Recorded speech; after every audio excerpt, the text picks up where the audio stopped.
Events take us to North Dakota, burial Huntsville, Alabama. More than tens of millennia have passed, and here he is again. The man stood on the highest hill looking at the ground.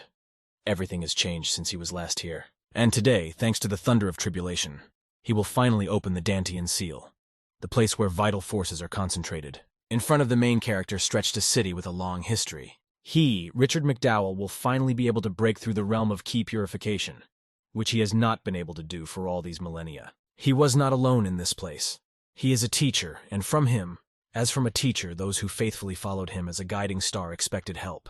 One of his students was waiting for a hint. It didn't turn out to be that simple. Empress Amelia Kimbrough was the third student of Richard McDowell. She showed great promise, and now she was asking for forgiveness that she could not cope with the problem, being unable to suppress it. The Thousand Demon King thought it was too dangerous, so he asked the teacher to think again. 10th student Emperor Austin Lambert did not even think of giving up.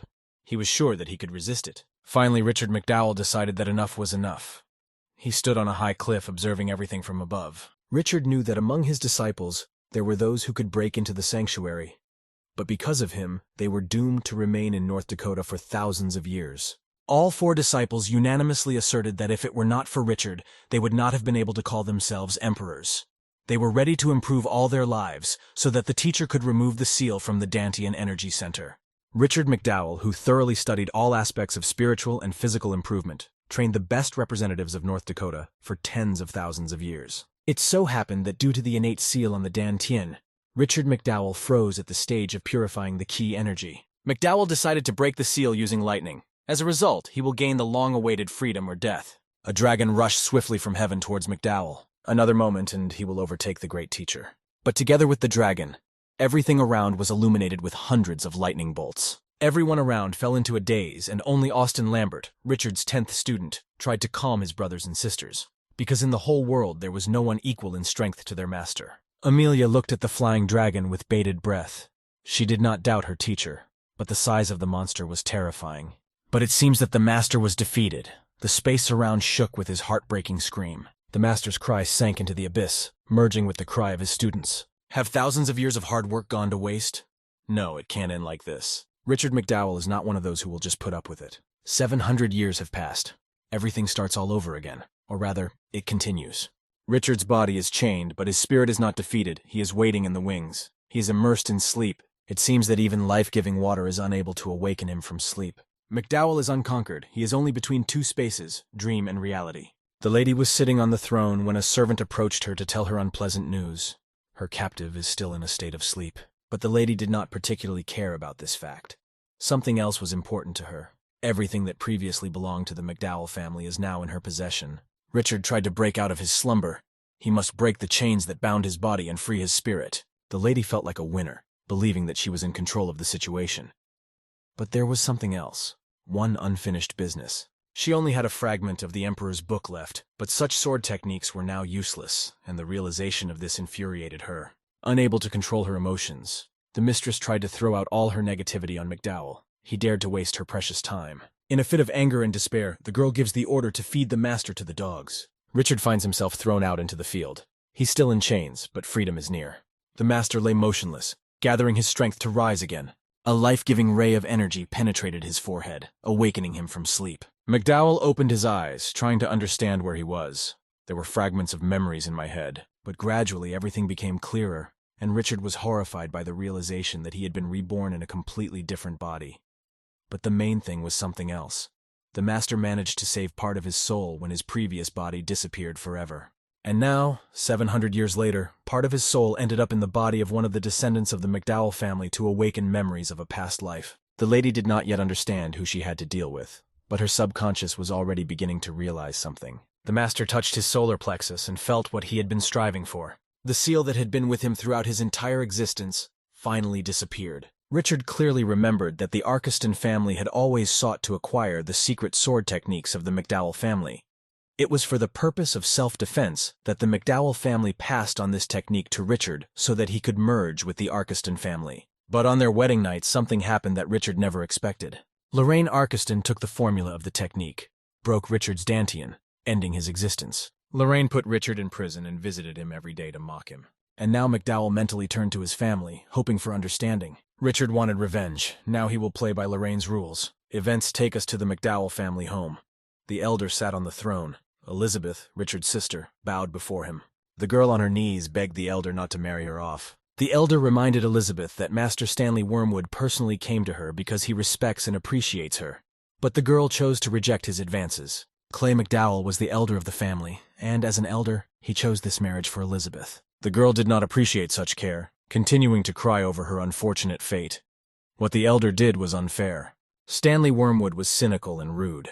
He was not interested in the girl's consent, and he was sure that there was no one in the McDowell family who would dare to stop him. Wormwood did not have the right upbringing, considering Elizabeth a bitch whom he would take proper care of. Stanley ordered his subjects to grab the girl. The men immediately hastened to carry out the order. At that moment, the door to the room was opened by a whirlwind of air. The one who was least expected appeared on the threshold.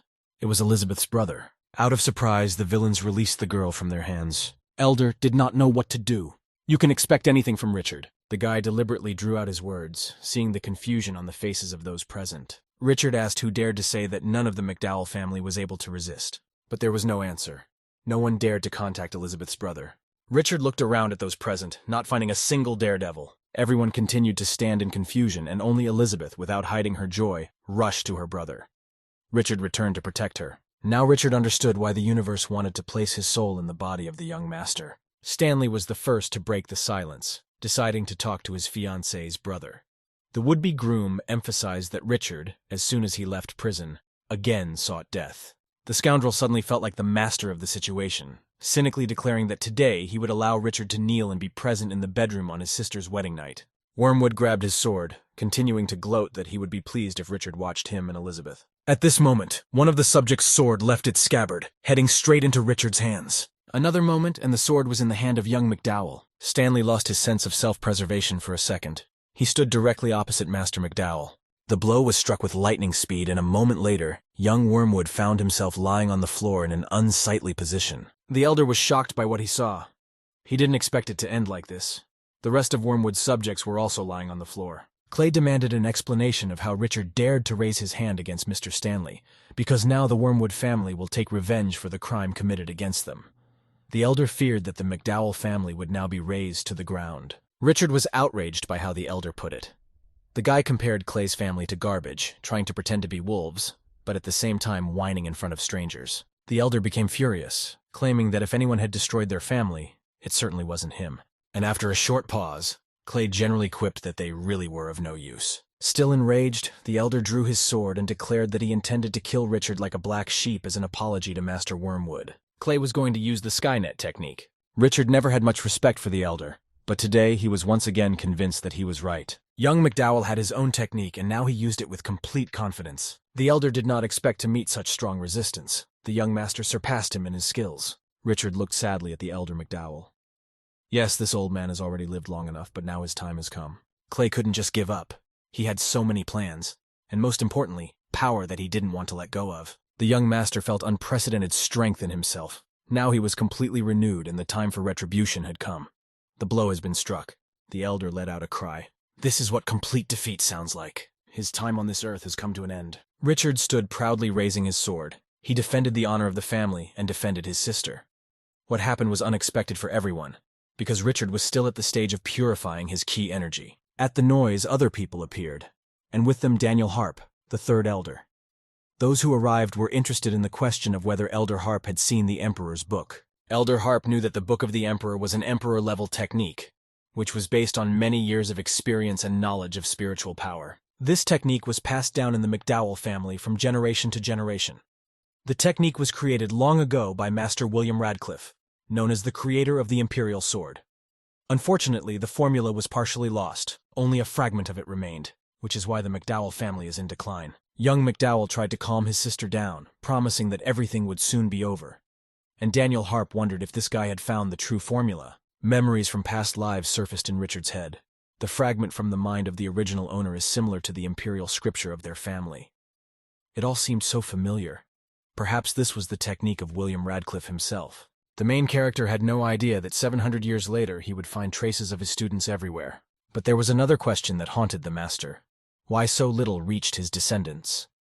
After being reborn, Richard continued to store countless secret techniques in his heart, including the imperial ones, but these techniques cannot be fully used because the strength of this body is too small. Master McDowell decided that he had to put an end to this. The subjects continued to stand at a loss from two dramatic changes.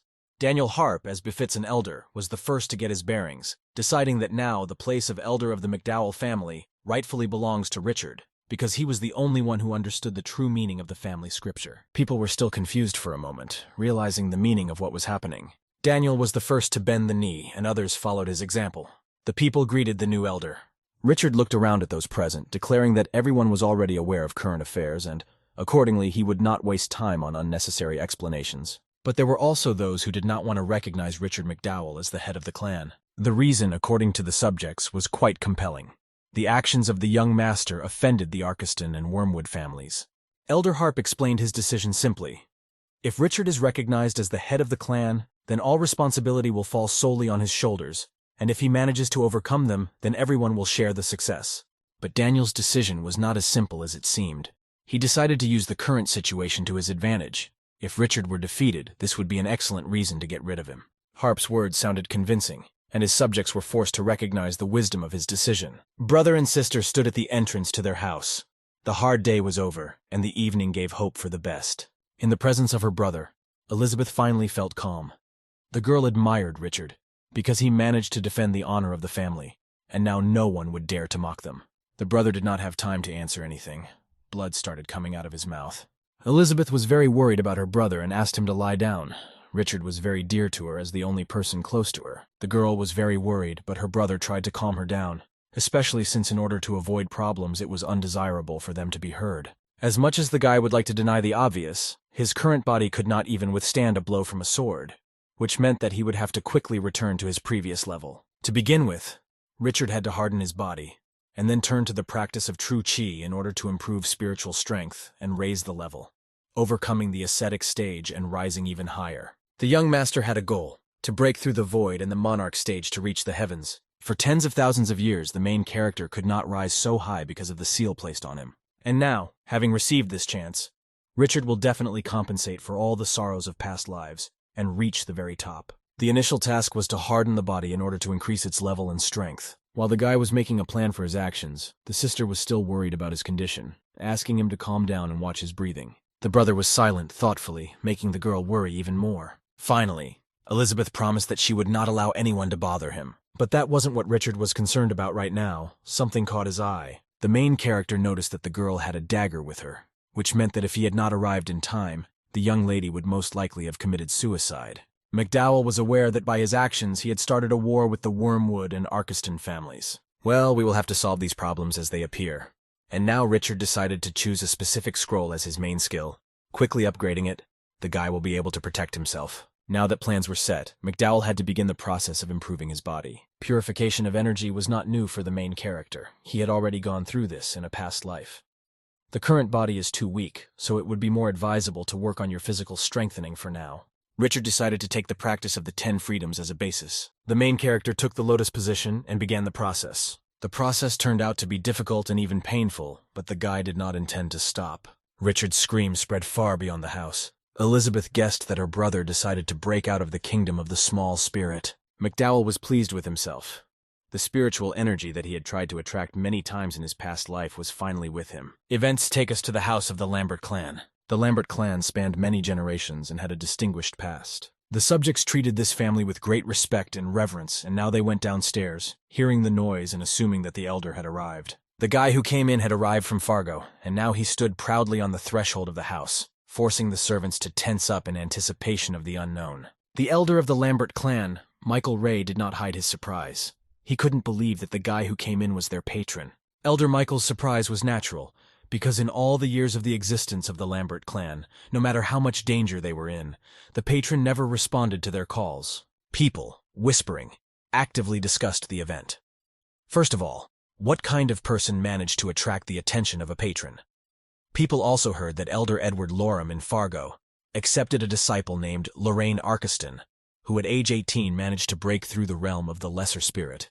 Perhaps Lorraine is a genius sent from heaven under the supervision of a patron. In connection with recent events, Michael gave instructions to immediately send a letter to Elder Loram, and also to invite Miss Arkeston to them. At the same time, Richard's sister made tea. She was trying to maintain a cozy family atmosphere, especially after what she and her brother had to go through. McDowell was thinking intently about something, trying not to be distracted by Elizabeth's actions. Richard, noticing his sister's gaze, felt awkward. But the girl could not get enough of her brother, especially now that he managed to break through the kingdom of the small spirit. The young master found such attention a burden. In his previous life, he was obsessed with finding a way to remove the seal from himself, and interacting with other people did not bother him.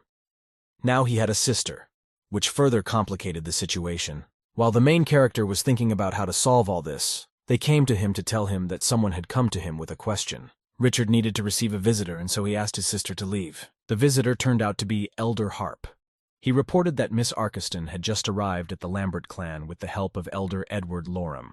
And besides this, the elder established the order of the Lambert clan on the house of the Arkeston family. Richard noticed that Lorraine turned out to be a cunning fox. It was explained to McDowell that the issue was not with Miss Arkeston, but with the Lambert order. This order guarantees absolute protection, and even the Emperor's family, deciding to visit the Arkeston family, will have to ask permission to do so.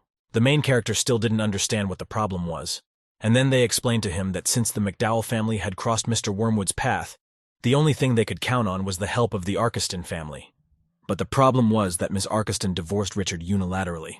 At this point, the McDowell family found themselves isolated and helpless. Richard thought hard, trying to find the optimal solution. Meanwhile, the subject finally brought the conversation directly to the reason for their visit. As it turned out, they had discussed the matter with Lorraine in advance, and now asked Richard to transfer the complete formula of the sword technique to the Arkeston family. McDowell became enraged at such statements, allowing himself to launch an energetic attack against his subjects. The young master was extremely angry that such a decision was made without him. Daniel noticed that to strike Richard used a technique corresponding to the middle stage of the kingdom of the small spirit. Richard did not hide his intentions. The Arkeston family must be destroyed. Lorraine Arkeston must die. The young master posed the question bluntly. Anyone who disagrees with him should leave the McDowell family. Daniel tried to understand how it happened that Richard reached the middle of the kingdom of the small spirit in a day. Harp tried so hard to push young McDowell into a ridiculous war with the Arkeston family in order to turn everything in his favor. And now this guy is ruining all his plans to seize power within the McDowell family. Harp can't let him ruin everything. Daniel decided to make a diversion, pretending that he was ready to listen to the young master's advice. Meanwhile, an insidious plan has matured in the head of the former elder, to seize Richard and hand him over to the Arkeston family in order to curry favor. Moreover, thanks to this trick, Harp hoped to return power to his own hands. Deciding to go through with the conflict to the end, Daniel told Richard that he, even with knowledge of the true formula of the sword technique, had barely broken through the small kingdom, and therefore Harp regretted that he hastened to give him the place of the elder of the house. Daniel pointed the sword towards Richard, indicating that for the sake of the McDowell family, he intended to personally teach the young master a lesson. The main character was unperturbed, cynically offering to attack faster because he was in a hurry. Fear froze on the faces of the subjects. They did not know what else could be expected from the young elder. Not finding support among the subjects around him, Harp flew into a rage, calling everyone a bunch of cowards, because the fact that the young master comprehended the true formula does not change anything, and in fact the guy remains ordinary trash. Richard just grinned at Daniel's reaction, noticing that his subjects turned out to be much smarter. A radiance of pure golden energy surrounded the young master's body like a cocoon. Daniel understood that the guy mastered a certain technique. McDowell, feeling his superiority, continued to humiliate his subjects. How they, pathetic insects, dared to doubt his strength. The energy of the protagonist increased with every moment, breaking the rebels' swords like matches. The glow of power and noise grew, going outside the house, forcing the subjects on the street to freeze in a daze. An energy vortex formed around the main character's hand, extending far beyond the boundaries of his body and breaking into fragments that struck everyone. The swords, unable to withstand such power, fell to the ground. A few moments later, the rebels lay on the ground, defeated. Richard emerged victorious again. The young master liked what he had achieved. Spiritual strength is what he sought and what he received. Having completed the entire act of revenge, Richard ordered the remaining subjects to remove the corpses, promising to spare them in return. Elizabeth, having become an involuntary witness to what happened, stopped near Daniel's body. The servants, considering that she was now in a state of shock, tried to calm her down, but things suddenly took an unexpected turn. Miss McDowell took out her dagger. The servants did not understand what was going on, trying to convince the girl that she should not get her hands dirty, but the girl did not listen to them. She was no longer herself, delivering control strikes on the corpses of the rebels. Having finished her dirty work, The young lady said something that horrified everyone. She said that her brother was too generous, but she was not. The girl considered it necessary to warn that there was no point in making attempts to betray her brother in the future. Miss McDowell made it clear that something similar would happen in the future to traitors to their family. The servants began vying with each other to swear allegiance to the McDowell family. People were amazed that compared to her brother, the girl turned out to be a real monster. Seeing that her words had the desired effect, Elizabeth decided to add one more thing. The girl made it clear that she did not want her brother to know what had just happened. What happened did not really bring pleasure to the young lady, and now her only desire was to hide in the house away from everyone. The girl sank exhaustedly to the floor, bowed her head on her knees, and began to cry like a child. Elizabeth tried to convince herself that she was strong. She could handle everything, because her brother needed her support so much. She must protect Richard from anyone who dares to bother him. A crowd of subjects gathered in the courtyard of the palace. Everyone was expecting some action. The main character knew that the Immortality Pill Hall was one of the most important places on the continent. This hall had other branches throughout the continent. The best alchemists worked there, working on various elixirs and medicines. At this moment, a girl approached Richard offering help. McDowell stated that he wanted to sell the recipe for the Immortality Pill. The guy came to the conclusion that in order to improve his strength, the best option would be to take the Immortality Pill. After listening to Richard, the girl offered to follow him. Entering the huge hall, the main character noticed a girl sitting at the table. There were other people in the hall. Those present in the hall recognized Richard, not understanding what he was doing here. They heard that the guy came with a recipe for an immortality pill, but they didn't believe that such trash as they considered him would not be able to obtain anything like that. On top of everything else, the gossips praised the genius from Fargo, the beautiful Miss Swan. The girl at the table asked what Richard came with. It was the owner of the hall, Elsa Swan. The main character explained to Miss Swan that he had brought something for evaluation. Ignoring the girl's skeptical look, Richard put the recipe for a magic pill on the table. Miss Swan carefully read the recipe, trying to imagine how it would work. The recipe seemed too simple to the girl. Without going into too much detail, she immediately stated that the pills wouldn't work, and Richard's efforts were worthless. The main character sincerely did not understand the reason for her distrust. The girl's explanations were too banal. She had not heard about the ingredients indicated in the recipe. Then came accusations of fraud, based on the fact that Richard had been thrown out of the Arkeston house, and therefore allowed himself to come here. Those present began to whisper and gloat. McDowell could not stand the accusation. He accused Miss Swan of being ignorant if she could not recognize such an elementary recipe, and the title of the best alchemist in Fargo was just an empty phrase. Richard's accusation hit the girl to the quick. In a fit of anger, she invited the guy to fight her, because being a vile misogynist, he allowed himself to treat her with contempt. The principle of the battle was that both alchemists choose pills to produce. Victory is awarded based on the quantity and quality of pills made. The winner decides whether the loser lives or dies. McDowell accepted the challenge. Moreover, he had nowhere to practice alchemy, and then the impulsive girl herself suggested it to him. The equipment made it possible to produce high-level pills and elixirs. It was decided to manufacture second-order refraction spirit pills. The winner will be announced in half an hour. Richard liked this battle, because the second-order pill is usually taken by a warrior, giving him the opportunity to directly break through from the small spiritual realm to the heavenly one. The main character knew that such a pill could not be improved with the help of ordinary fire, but with the help of a special purified fire of truth, it could easily be improved. Richard decided to use fire control techniques for this. McDowell settled down by the sacred fire, concentrating on the process. At some point, the guy stated that the fire had become rather weak. The main character decided to intervene even more in the process with the help of his energy. But even this guy didn't think it was enough. Miss Swan didn't understand what was happening. She had never seen anything like this before. The fire in her laboratory was too weak today. In the end, the fire tank could not withstand the pressure and exploded. The girl looked back at the roar, finally ceasing to understand what could have happened. Miss Swan left her laboratory and ran to the source of the noise. A man was lying on the floor near the exploded fireplace.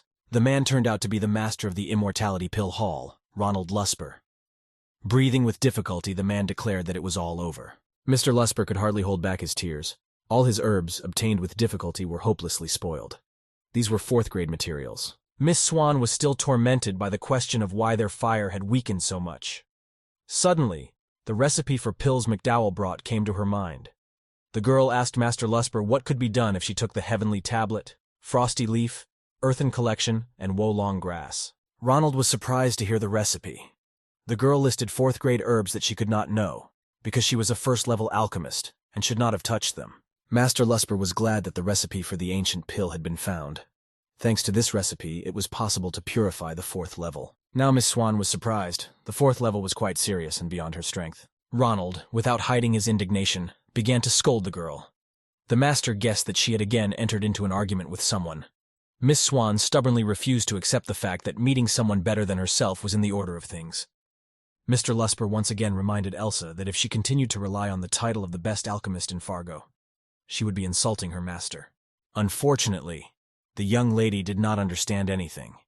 She still believed that Richard was good for nothing, and even if he had a recipe, he would not be able to implement it as well as she. Having finished arguing with the master, Miss Swan returned to the process of making the pill, trying to resort to the fire technique. Mr. Lusper decided to be present this time to see with his own eyes that everything was going as expected. Leaving Elsa alone, Richard looked at the other alchemists. He admitted that he could not cope with the fire and the boiler was torn into pieces. But as it became known, the same problem occurred to everyone. A few minutes later, there was a second explosion. The alchemists could not cope with the raging element of fire. Miss Swan again left her place, running towards the noise. Master Lusper was already there. What happened was too unnatural. Ronald looked around and noticed something strange. Miss Swan noticed this too. For one alchemist, the elements were still in order. The fire in the alchemist's cauldron continued to burn calmly. As Master Lusper noted, the problem was not that the source of fire was depleted, but that one of the alchemists concentrated all the power of fire at his cauldron using a special technique. Having finished his work, McDowell stood up and approached Elsa. Richard was holding ready-made pills in his hands, and now, as a winner, he intended to talk to Miss Swan about her life. As the winner, McDowell pronounces the verdict. Elsa's life no longer belongs to her. The girl tried to find support from Mr. Lusper, clarifying whether Richard really had a second-order pill in his hand. Ronald was forced to admit that this was exactly the case. Most second-order pills are far superior to third-order pills in their effectiveness, and Richard was the first to be able to refine them with ease, once again proving himself to be a master of his craft. McDowell's pills floated in the air, and he himself waited for an answer. Elsa Swan was proud and melodiously stated that she was not afraid of death, and since Richard had won, she would give him her life. Master Lusper was categorically against this. He tried to stop the young lady, but the process has already been started. Still trying to save Elsa, Mr. Lusper turned to Richard. The master introduced himself as the teacher of the stupid girl, and asked McDowell for forgiveness on her behalf. Miss Swan, even in this state, tried to argue with her master. The teacher, without holding back his emotions, ordered the careless student to shut up. Richard noticed that Ronald was using Joseph Lusper's technique and wondered who Ronald was related to Joseph. Ronald admitted that Joseph was his ancestor.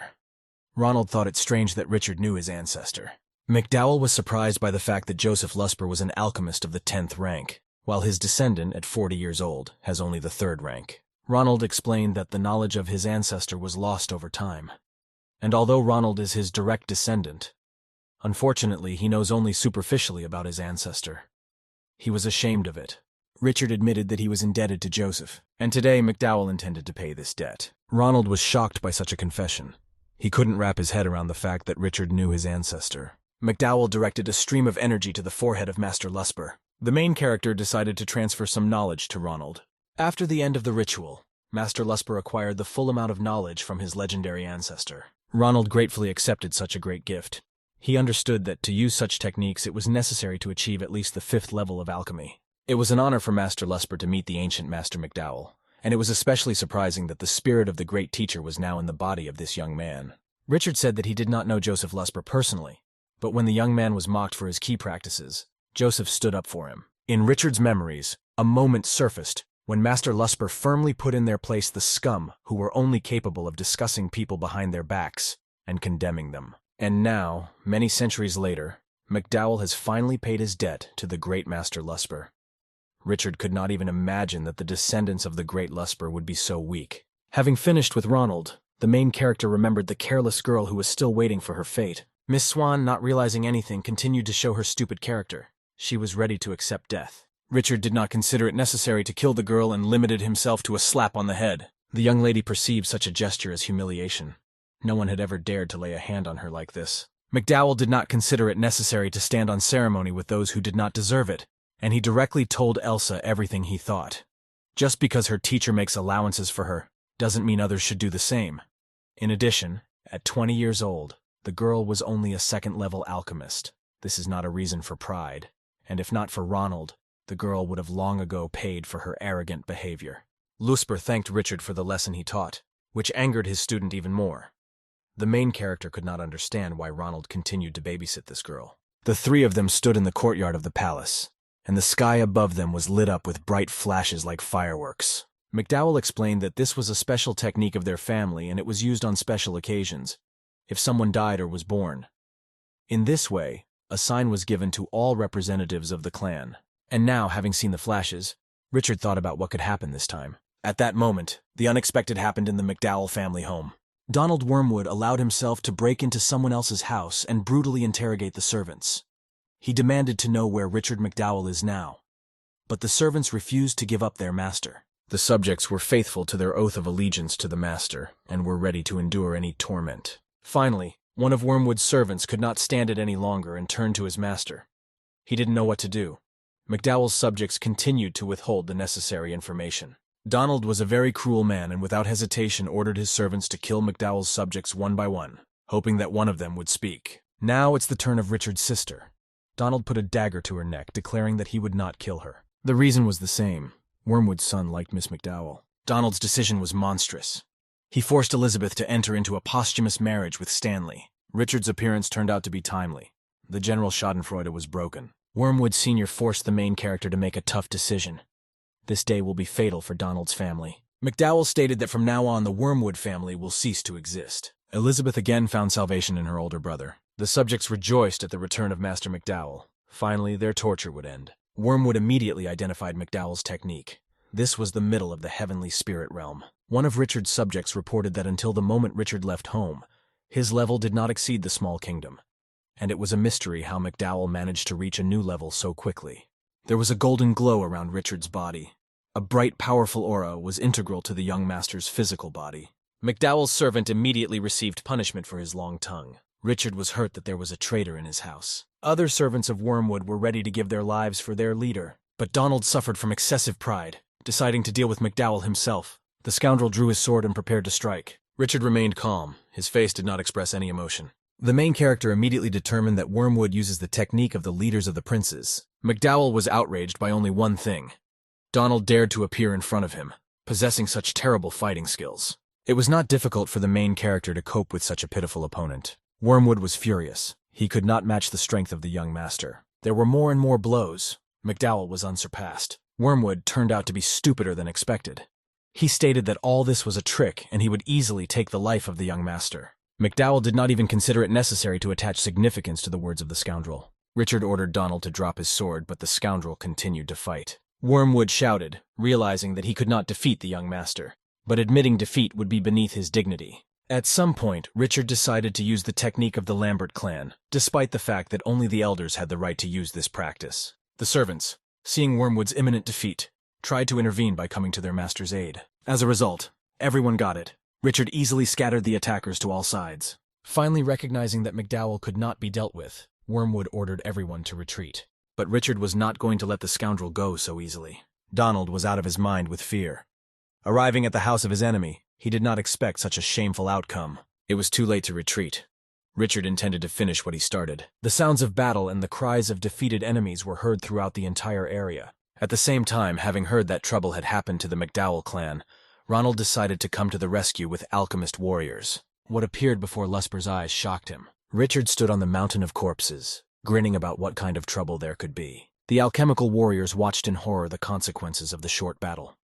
The whole room was littered with bodies. Those whom Richard left alive stood terrified with their hands tied. Ronald said that as soon as he saw the distress signal, he considered it his duty to send his people to help to support the McDowell family, and he did not expect that Mr. McDowell could cope with everyone himself.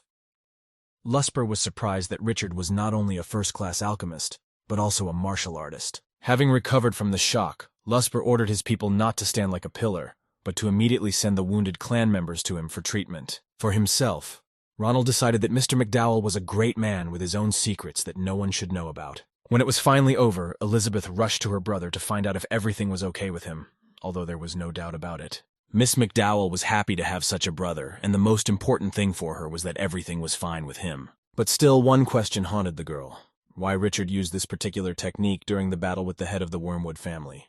Elizabeth tried to drive away the thought that her brother was still together with the scoundrel Lorraine.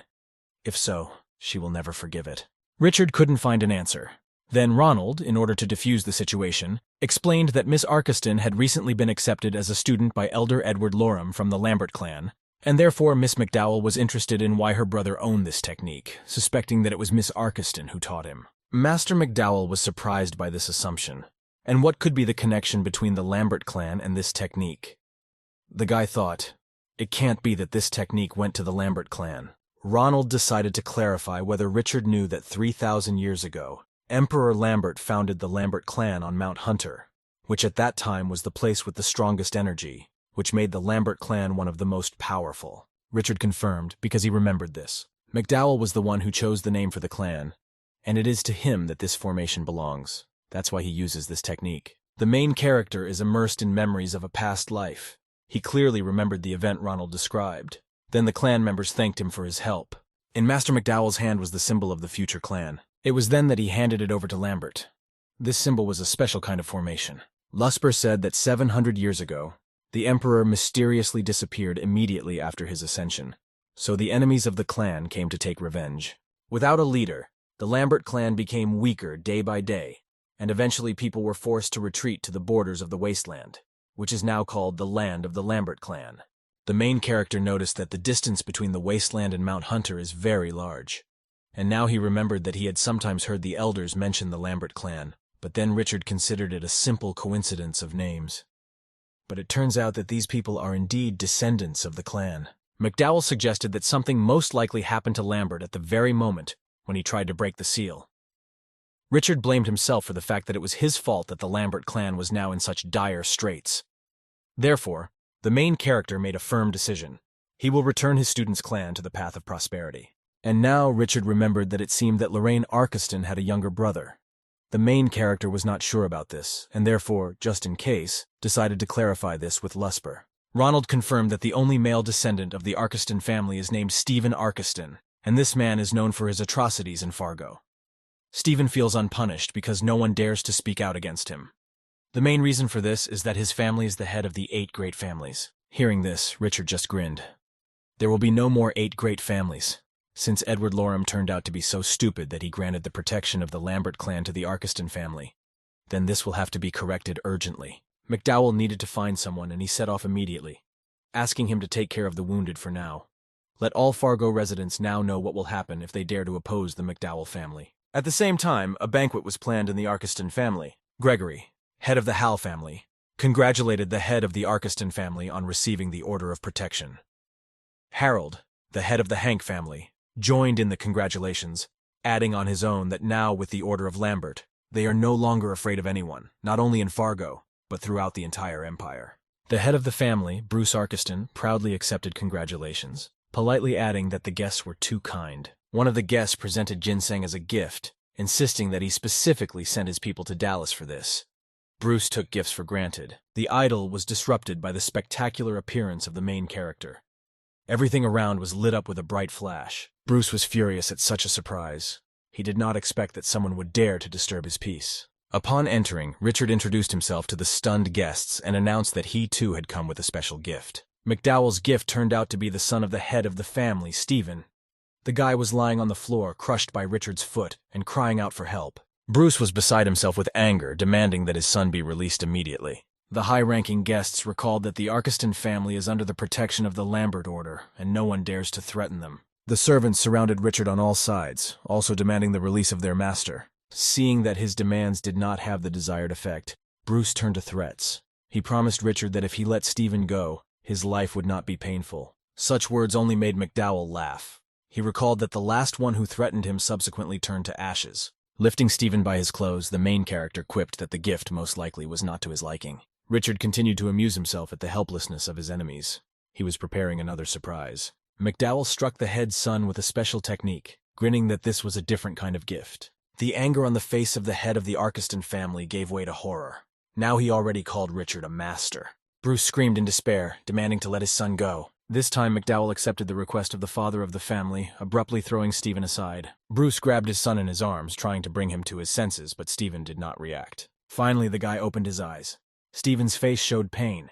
He admitted to his father that something had happened to his Dantian. Having heard this, Bruce was ready to tear Richard to pieces for what he had done to his son. McDowell seemed unperturbed, saying that he had nothing to do with it. His family did it all themselves, and he only helped a little. One of the subjects decided to pretend to be a daredevil, declaring that he would present the head of the offender to his master. The main character grinned again. Do these people really expect to kill him with the level that they have? However, since they decided to die along with the Arkeston family, then so be it. Bruce was sure that it would not be possible to destroy his family. The scoundrel was sure that Richard was still weak, and even after 100 years he would not be able to compare in strength with the members of the Arkeston family. Richard's enemy was seething with hatred because the guy dared to insult his family and neglect the Lambert order. Bruce headed towards McDowell, threatening to destroy him without a trace. The main character only laughed in response, noting that Arkeston was partly right. Fighting against 1,000 would be quite problematic. The guy said that he had an ace up his sleeve, and that what the Arkestons were so hoping for would become a weapon against them. Richard intended to use his special technique, against which Arkeston would be powerless. The main character said that one way or another, but today everything will be decided. Today will be the last day for the Arkeston family. The order appeared as if out of nowhere. It floated in the air. A moment later, this sacred object was already in Richard's hand. McDowell raised the order above his head. A golden glow spread from the object, inside of which there were magical symbols. Everyone who saw this was in a state of extreme surprise. Until this moment, they were confident that no outsider could control the Order of Lambert, except those who owned it. Bruce tried to take the order from Richard, but he couldn't even reach it. Arkeston had already guessed that McDowell knew the formula of the order, but he could not understand how it came to him. To his question, Richard only said that there are still many things that Bruce does not know about. From what he heard, Arkeston was seized with fear. He demanded to kill McDowell. They tried to attack Richard from all sides, but he was invulnerable. The Order of Lambert had enormous power, and the main character used this power to the fullest. Up next were high-ranking guests Gregory Hal and Harold Hank. Mr. Hank was the first to experience the power of the Order. He cried out for help, but it was too late. Bruce couldn't do anything. The only thing he could do was watch in horror the all-consuming fire. For everyone, what happened was a huge and terrible surprise. The guy not only activated the Order, but also used a high-level attack form. The hour of reckoning has come for the head of the Arkeston family. Bruce had lost his former courage and confidence, and was now just sitting on the floor, awaiting his fate. Richard came close to his enemy. Arkeston was silent, not knowing what else to expect from the guy. The way the head of a powerful clan looked now was a pitiful sight. In parting, Richard decided to give Arkeston one piece of advice. Smiling evilly, the guy advised Bruce not to get involved with the McDowell family after his reincarnation. After this, Richard dealt Arkeston a powerful blow. The Arkeston family has lost its head. When the McDowell's enemy was dealt with, the heads of the other families knelt before the victor. They asked for forgiveness, recognizing him as the head of the McDowell clan. Richard, in response, only looked at them with a look full of icy calm, giving them half an hour to sort everything out. In response, he promised to spare their lives. Peace and quiet finally reigned in the McDowell house. Richard took his place at the table with his sister. The second elder of the McDowell clan, Mr. Granger, hurried to report to the head of the family that after the raid on the Wormwood and Arkeston families, 70 spiritual stones, 62 second-level healing pills, as well as various second-level herbs and weapons were obtained. Watching Richard calmly drink tea, Lusper was still confused that the guy had actually decided to destroy the Arkeston family. Meanwhile, Mr. Granger continued his report. He said that representatives of 8 large families are asking the head to take over the payment of taxes for the city of Fargo. Lusper was even more amazed. It turns out that Richard also lured influential families to his side. If this continues, then in the near future this city will belong to the McDowell family. McDowell took everything responsibly. At this point, the hidden danger in Fargo has been eliminated, and in this regard, Richard entrusted the affairs of this city to the second elder, Edward Owl. While Richard was giving orders, his sister came up to him to find out if he was going somewhere. The main character did not hide the fact that at the moment he was most interested in the Lambert clan. In addition, there was one more unfinished business, because one fish from the Arkeston clan still slipped through the net. Richard needed to thoroughly clean up everything and everyone from this family. Elizabeth was worried about her brother. Knowing Lorraine's treachery, Elizabeth still did not want Richard to go there, so she asked why he needed to go there so urgently. The main character decided that it was time to explain something to his sister. He asked if Elizabeth knew that all these years she had been unable to practice not because of poor health, but because of the chaotic celestial body in her. Lusper could not stand it, and decided to intervene in the conversation. He clarified that if you believe the legends, then the chaotic celestial body is the most suitable for cultivation. Richard confirmed that this was the case.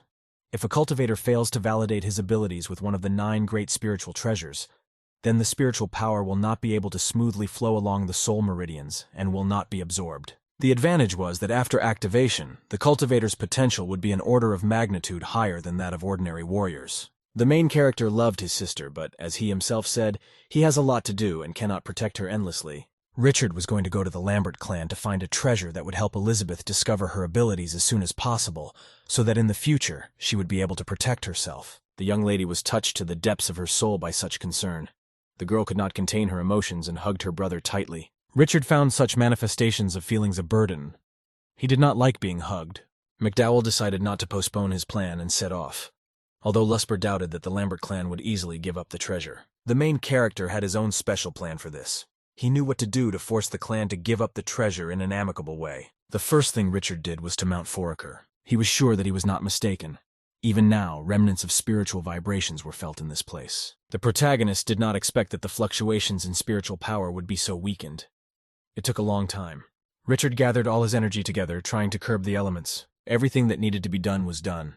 And now the main character intended to discover something. A door opened right in front of him, outside of which some energy vibrations were occurring. McDowell came closer, feeling how his energy came into contact with the energy of this portal, mixing with it. The process of mixing 2 energies looked fascinating. 2 elements together formed something super strong. Now Richard had no doubt. He had found what he was looking for. Directly in front of him from the top, a group of buildings was visible. This was the Lambert clan. The main character was in no hurry. He needed to think everything over carefully. A moment later, Richard stepped into this energy flow without fear. McDowell recalled telling Austin Lambert that in a place like this there was no need to worry about a lack of spiritual energy. Austin, his then student, was worried about using an ancient mythical beast as a clan guardian. The master responded by advising me to just try. At that point, McDowell didn't care. Lambert tried to use the beast and it worked. McDowell himself was surprised, although everything was natural. The mythical beast, being fixed with chains, reliably guarded the clan. Richard gave his student quite a tasty piece of land, and now he hoped that he would not be disappointed with his followers when he returned here after so many years. The main character had a very well-developed 6th sense, and now it was trying to tell him something. Richard put his hand to the ground, completely trusting his feelings. There was a fiery energy whirlwind around. McDowell sensed another guard. Apparently it was a water dragon. The Lambert clan had a special student. The girl's name was Kristen Snowd. The girl skillfully handled a sword and was surprisingly fearless. In her hands, the sword was as fast as a stream of wind. Kristen tried to curb the dragon, and the size of the creature did not scare her. Of course, the dragon turned out to be stronger. He threw the girl down like a rag doll. Fortunately for the young lady, Richard was standing below at that moment. He caught the girl in his arms in time, preventing her from falling down. McDowell asked Kristen how she handled the sword. The main character decided to teach a little lesson on how to handle a dragon. Richard directed a powerful stream of energy at the dragon. Such a trick did not go unnoticed by Miss Snowd. She immediately had a question about how this guy knew the technique of her native clan. Richard used the circulation of Qi and Yang energies. Qi energy was used to control wind flows. If done correctly, the sword will move on its own. McDowell did not hide a single nuance. The sword floated gracefully above the master's hand. In response, Kristen decided to demonstrate her own skills. Richard saw the fire enveloping her. The girl was delighted with the fire element, and especially with the fact that she could directly feel and control it. Richard was forced to admit that the girl turned out to be quite talented. The master was sad that in his past life he was unable to break through to a new level, and therefore he had to explain only the theory to his students. And now, thanks to a sufficient amount of spiritual energy, McDowell can help others improve. Kristen was glad to meet such a talented and experienced teacher. Until this moment, she seemed to be stuck at one level, but now she so clearly felt how the energies of the wind and sword passed through her. The girl told Richard something. One day, her master said that despite the distance of the sect from the rest, some of her students practice especially hard. That master also said that on the day these students come out into the world, the Lambert clan will regain its former power. Miss Snowd knelt down and thanked Master McDowell for his wisdom. Taking advantage of the moment, Richard decided to check with the young lady whether a student named Lorraine Arkeston had been accepted into their sect and where she was now. Kristen understood who they were talking about, clarifying that Lorraine was now an elder. Miss Snowd said that Lorraine, together with other masters, did a lot to ensure that they occupied this blessed land for practice. At the same time, the girl thought that Richard was most likely one of the hermits patronized by Elder Arkeston. McDowell was interested in something else, whether Lorraine immediately became an elder as soon as she arrived on the blessed land. Richard asked the young lady how many people were in the clan at the moment. Kristen said that there are only 7 elders and more than 100 disciples. McDowell clarified that there are still guards calling the students together. Richard and the young lady moved quickly towards the settlement. Richard was in a hurry to do something. McDowell moved so quickly that at some point Kristen fell behind him, asking him to wait for her. Richard flew like a meteor. Miss Snow, no matter how hard she tried, still remained behind him. For Kristen it was strange, because she tried very hard, but she could not catch up with the master. The girl determined that although the master's level is not too high, her fast movement skill is impressive. Initially, Miss Snow did not notice anything special about McDowell, but now she realized that he was using a technique that exceeded all her indicators. Looking at the master, the girl promised that she would meet all his expectations. The girl now understood that what she had previously considered fast in herself was now losing all meaning. Compared to Richard, the young lady felt like a turtle. In fact, after taking the spirit pill, McDowell used his cultivation method. He adhered to the principle that it was better to accumulate enough energy to lay a strong foundation. Richard was thinking about taking Kristen as his student.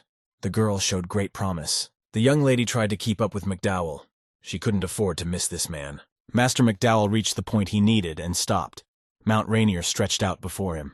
Kristen finally caught up with him. The girl thanked him, at the same time trying to regulate her breathing. Richard moved forward again, advising the girl to first work on her sword technique and dexterity. Kristen was supposed to wait here for the master. The young lady tried to object, reminding her that the Lambert clan's ban did not apply to her, and she could come and go as she pleased. But Richard remained adamant. McDowell entered the arch, leaving the girl to wait. The Paradise River flaunted before the master's gaze, flowing like a stormy stream down the slope. The place was very beautiful, but Richard felt that the spiritual energy here was greatly weakened. To correct the situation a little, McDowell decided to use one of his secret techniques again. Nature responded to the master's energy. The river formed a whirlpool, symbolizing strength. Ahead was the Sandrock Temple. This is where Richard needed to go. McDowell was glad that the temple had not yet been destroyed. This was a special temple. The spiritual power in it was endless, exactly what a cultivator needed. Compared to past times, the energy of this place was greatly depleted, but it was still better here. With the help of this place, the students of the Lambert clan could increase their level in the shortest possible time, and Richard also decided to recharge a little.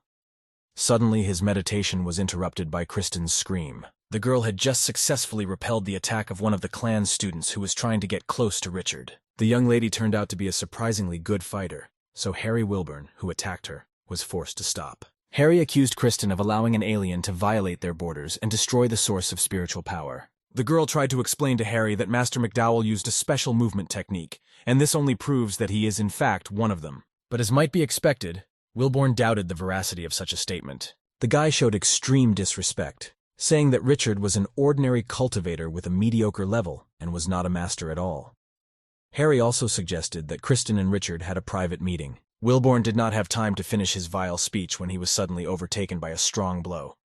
The guy didn't even have time to come to his senses before he was already lying on the ground with a wound in his mouth. Richard stood calmly, handing the sword to Kristen standing behind him. As a result of this blow, Harry lost part of his tongue. McDowell said that since the guy is a blind idiot, then he has no use for language. Trying to speak clearly, Harry encouraged his comrades to kill the stranger. The crowd was happy to try, confident that together they were strong. Looking at these fools, Richard was bitterly forced to admit what horror the descendants of the great clan had actually become. McDowell easily repelled the wave of attackers, scattering them to the sides. Wilburn, seeing that his comrades were losing, stubbornly refused to give up the idea of killing the stranger. One of the clan brothers tried to reason with Harry because the opponent was extremely strong, and if they continued, they would die. Wilburn did not let up. He demanded that the brothers capture the stranger. Seeing that the brothers were in no hurry to grab the master, Harry tried to shame them, reminding them that they were still mountain guards and should be ready to give their lives. The impudent fool rushed towards Richard, but suddenly Kristen blocked his path. She tried to reason with the raging guy, explaining that the master's technique was strong, and if he lost his temper, it would be bad for everyone. Harry continued to call on the clan members to be decisive, ordering them to capture now not only Richard, but also Kristen. The brothers, uttering a battle cry, rushed forward. They tried to attack the master, threatening him with death, but he was unperturbed. In the end, all patience comes to an end. McDowell activated the power of the earth, forming a circle around himself and Kristen. Breakaway stones were thrown at the attackers. From such an energy onslaught, the guys flew to the sides. At this moment, other clan members approached. For Richard, it was strange and incomprehensible that the masters higher in power chose not to intervene, but instead sent the guards to certain death. Even though the Guardians were defeated, McDowell saw great potential in them and invited them to join him for practice. The guards stood up to their necks in water and could not believe their ears. Without a doubt, they were honored to receive such an offer. Having finished the conversation, Richard entered the Sandrock Temple. McDowell positioned himself in the middle of the hall and began to meditate. A circle of the power of their fiery energy formed around the master's body. The clan members who observed this were delighted. They had never before encountered such strong spiritual energy. The first thing they suspected was the aura of the river spirit of the Lambert clan. The main character sat in meditation, reunited with this shining, powerful energy. Energy permeated the master's body and streamed from his eyes. The clan members watched this mesmerizing spectacle in amazement. They had a lot to learn from the master. The radiance spread far beyond Richard's body, and now reached everyone present. People didn't understand how this was possible. The young people felt energy passing right through them. It seemed to them that this light flowed in their veins. It was a sword technique. For Kristen, it seemed like a miracle how the master managed to teach so many people at the same time. Everything was wonderful, if not for one moment. Harry Wilborn, taking advantage of the chaos, ran away somewhere, and the brothers suspected that he had already told about everything that happened. Kristen was worried about the master. She didn't want him to get into trouble. Richard managed to make a huge breakthrough. His students were able to raise their spiritual level by several levels in a short time. Kristen herself noticed that thanks to the meeting with the master, she made more progress than during years of exhausting training. Suddenly, unknown dark silhouettes appeared on the steps of the temple. The students felt it with their backs. Richard guessed that this was an effect of the thunder technique. The main character knew and practiced these techniques. They are capable of bringing the amount of spiritual power to the limit of human capabilities. And once this happens, nothing will stop the practitioner from comprehending the secrets of the universe. But it should also be taken into account that interference in the secrets of the universe displeases heaven. The master explained to Kristen that if you cross this line, there will be a chance of success. If success does not occur, then heavenly thunder will turn the body of the loser into dust. Kristen was an optimist and always believed in herself. The girl tried to calm the master, because they themselves did not expect that the result would be like this. Richard felt it necessary to warn that before they leave these lands, he wants to see what they are really capable of. McDowell was outraged by the disorder he found in the clan. For example, how could such disciples, inexperienced in terms of cultivation, be sent to guard the borders?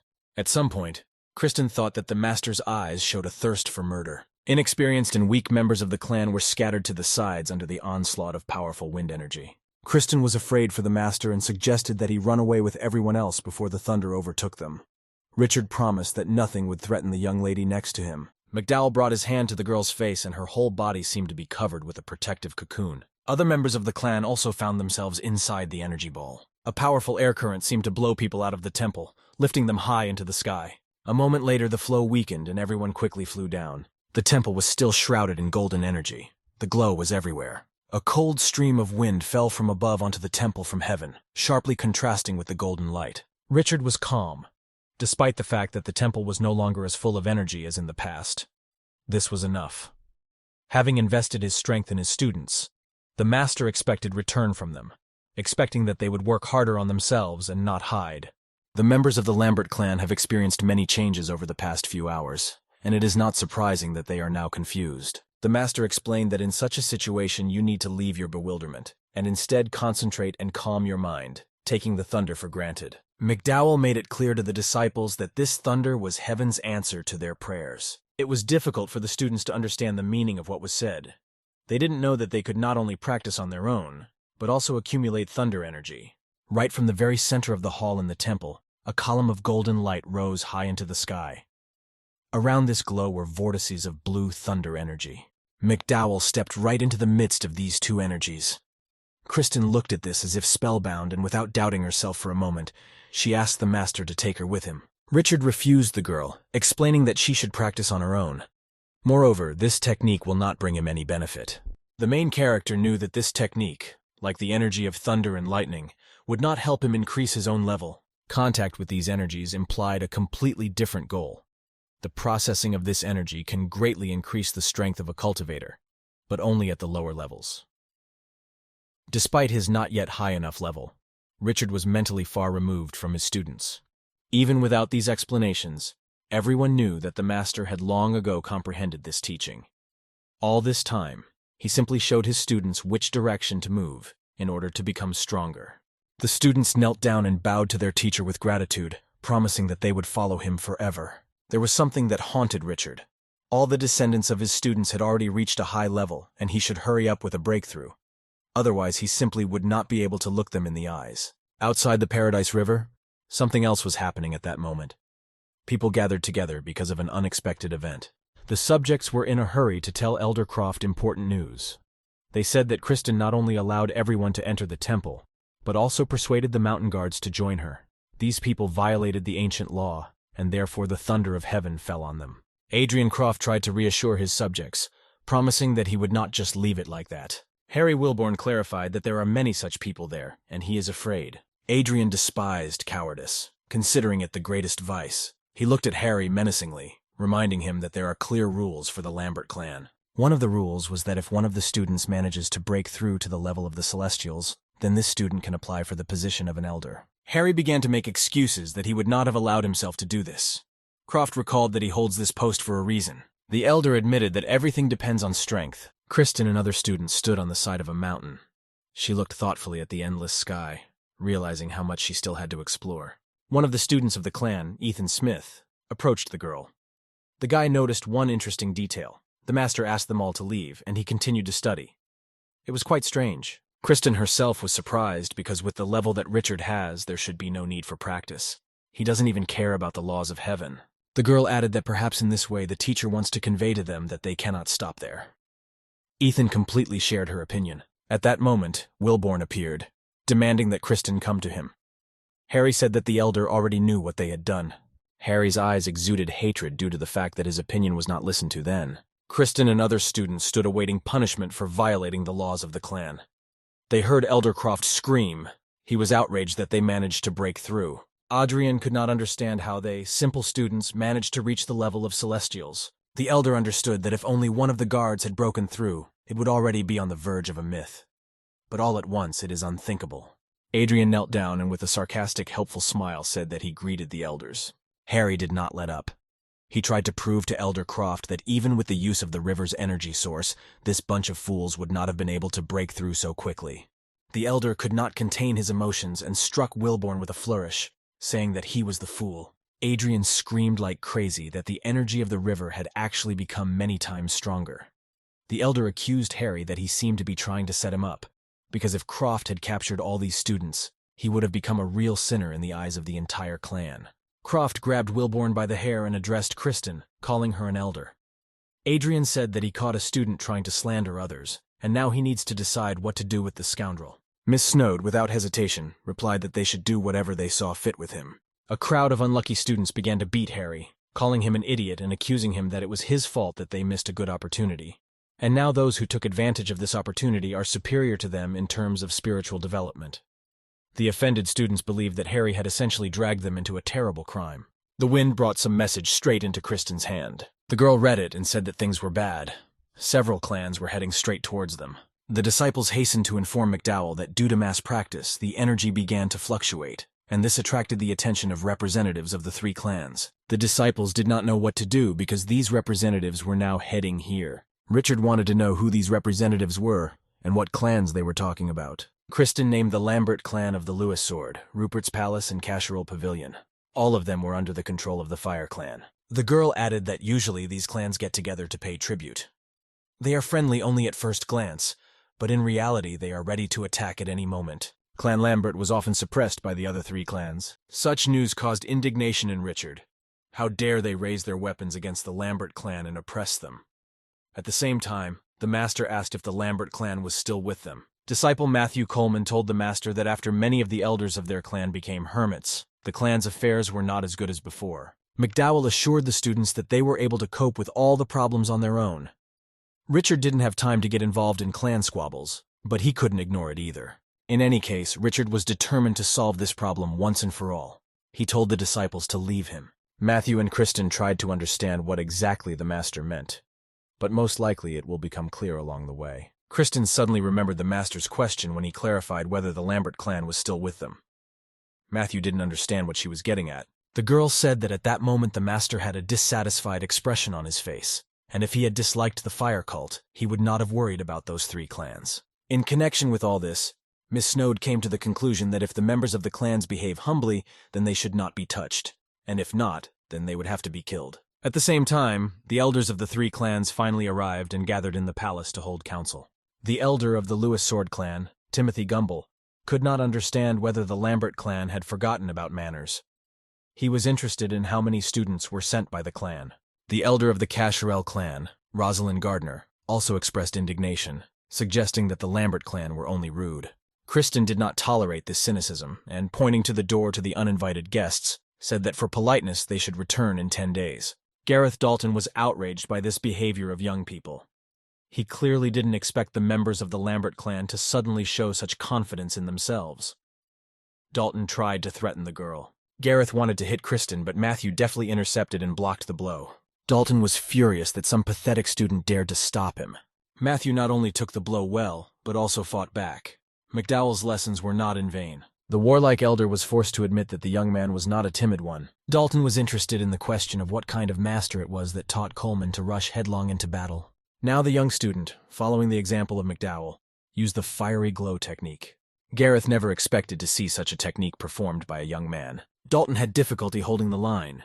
There was no question of the possibility of a successful attack. Matthew's power increased so much that he glowed all over. Now the guy could safely tell the scoundrel that he was not worthy to even mention the name of the great master. Two other elders, watching the fight from the side, were shocked by what they saw. Elder Gumble couldn't help but notice the youth's level of spiritual energy. Dalton could not fight any longer. Hesitatingly, he asked the young man what his level was. The students who ran up were worried whether everything was okay with their brother. Matthew stood with his head held high. Today he did what he could not do for many years. The guy looked at his hands and didn't believe it. But he was just doing what Master McDowell taught them. He broke through again. Realizing that things were bad, the elders wanted to leave the palace. A young lady blocked their way. The conversation wasn't over yet. Rosalind tried to find the right words. She was noticeably worried, not expecting to see such serious changes in the clan. Elder Gardner knew that this level of spiritual power was only available to those destined to become legendary warriors. Elder Gumble also refused to believe that what he saw was possible. Perhaps one of the students of the Lambert clan could pull this off. But when everyone did it at once, it was very strange. For the first time ever, the elders of the other clans knelt down and said that they had actually come to greet. Kristen continued the phrase for them, suggesting that they bow their heads first. The faces of the two elders showed fear. They did not expect that the fading clan would suddenly become so frightening that their only desire would be to leave this place as quickly as possible. Clan Lambert, after centuries, finally began to regain its former glory and power. The students were impatient to quickly share their impressions with their master. The young people enthusiastically told the master that they did everything as he advised. McDowell became sad. He recalled that he did not mean that his students would necessarily have to kill. The young people looked at each other to see if they had misinterpreted everything. Richard emphasized that his students were so impulsive that they killed people without thinking about the consequences. On the other hand, there was nothing to worry about, because that's not what he came here for. In the end, McDowell said that since the issue had been resolved, it was better to forget about what happened and start practicing.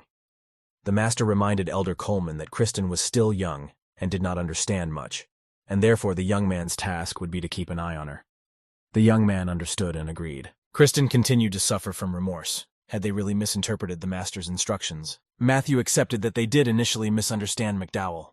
The guy was worried that there could be serious consequences because of what happened. Miss Snowd tried to catch Matthew's train of thought. He spoke in some riddles, but as it turned out, Coleman thought much tougher than it might seem at first glance.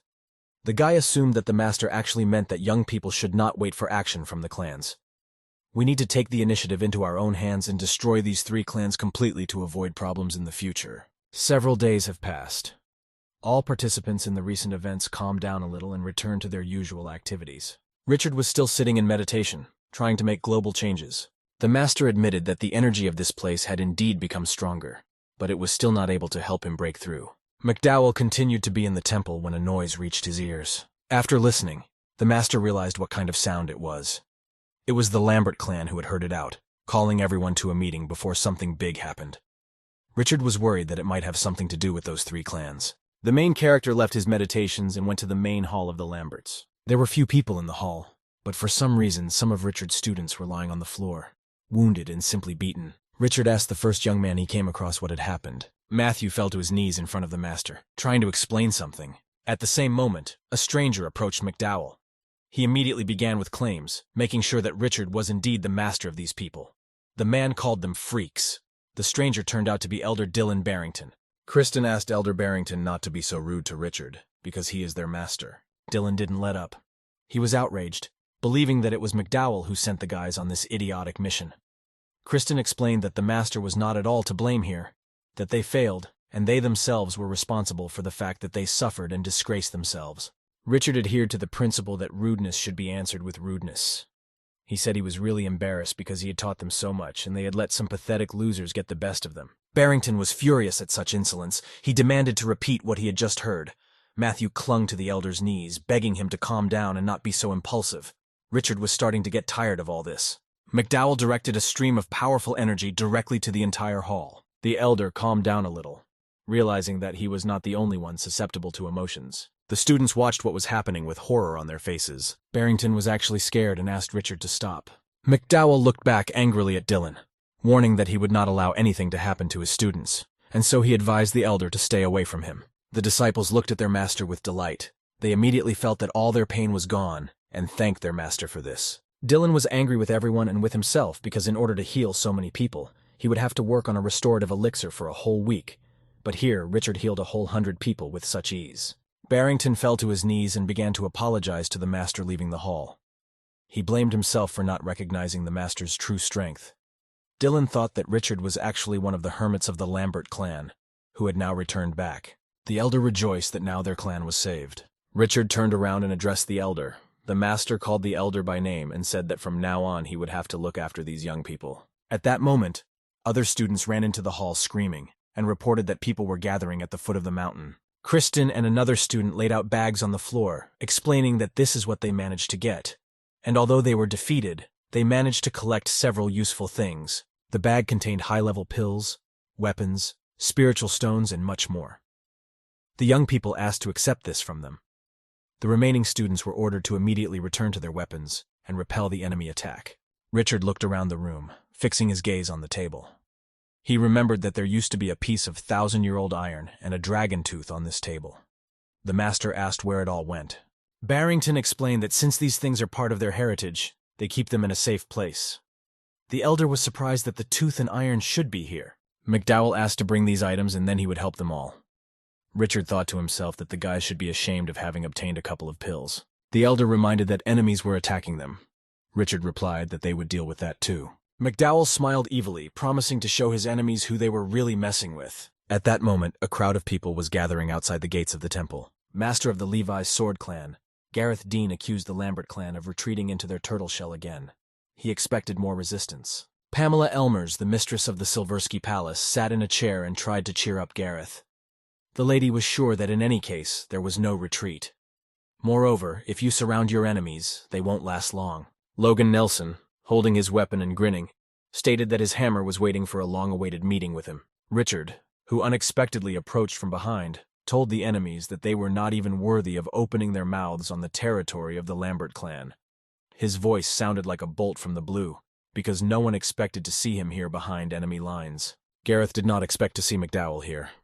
He looked at the master with his mouth open, not knowing what to say.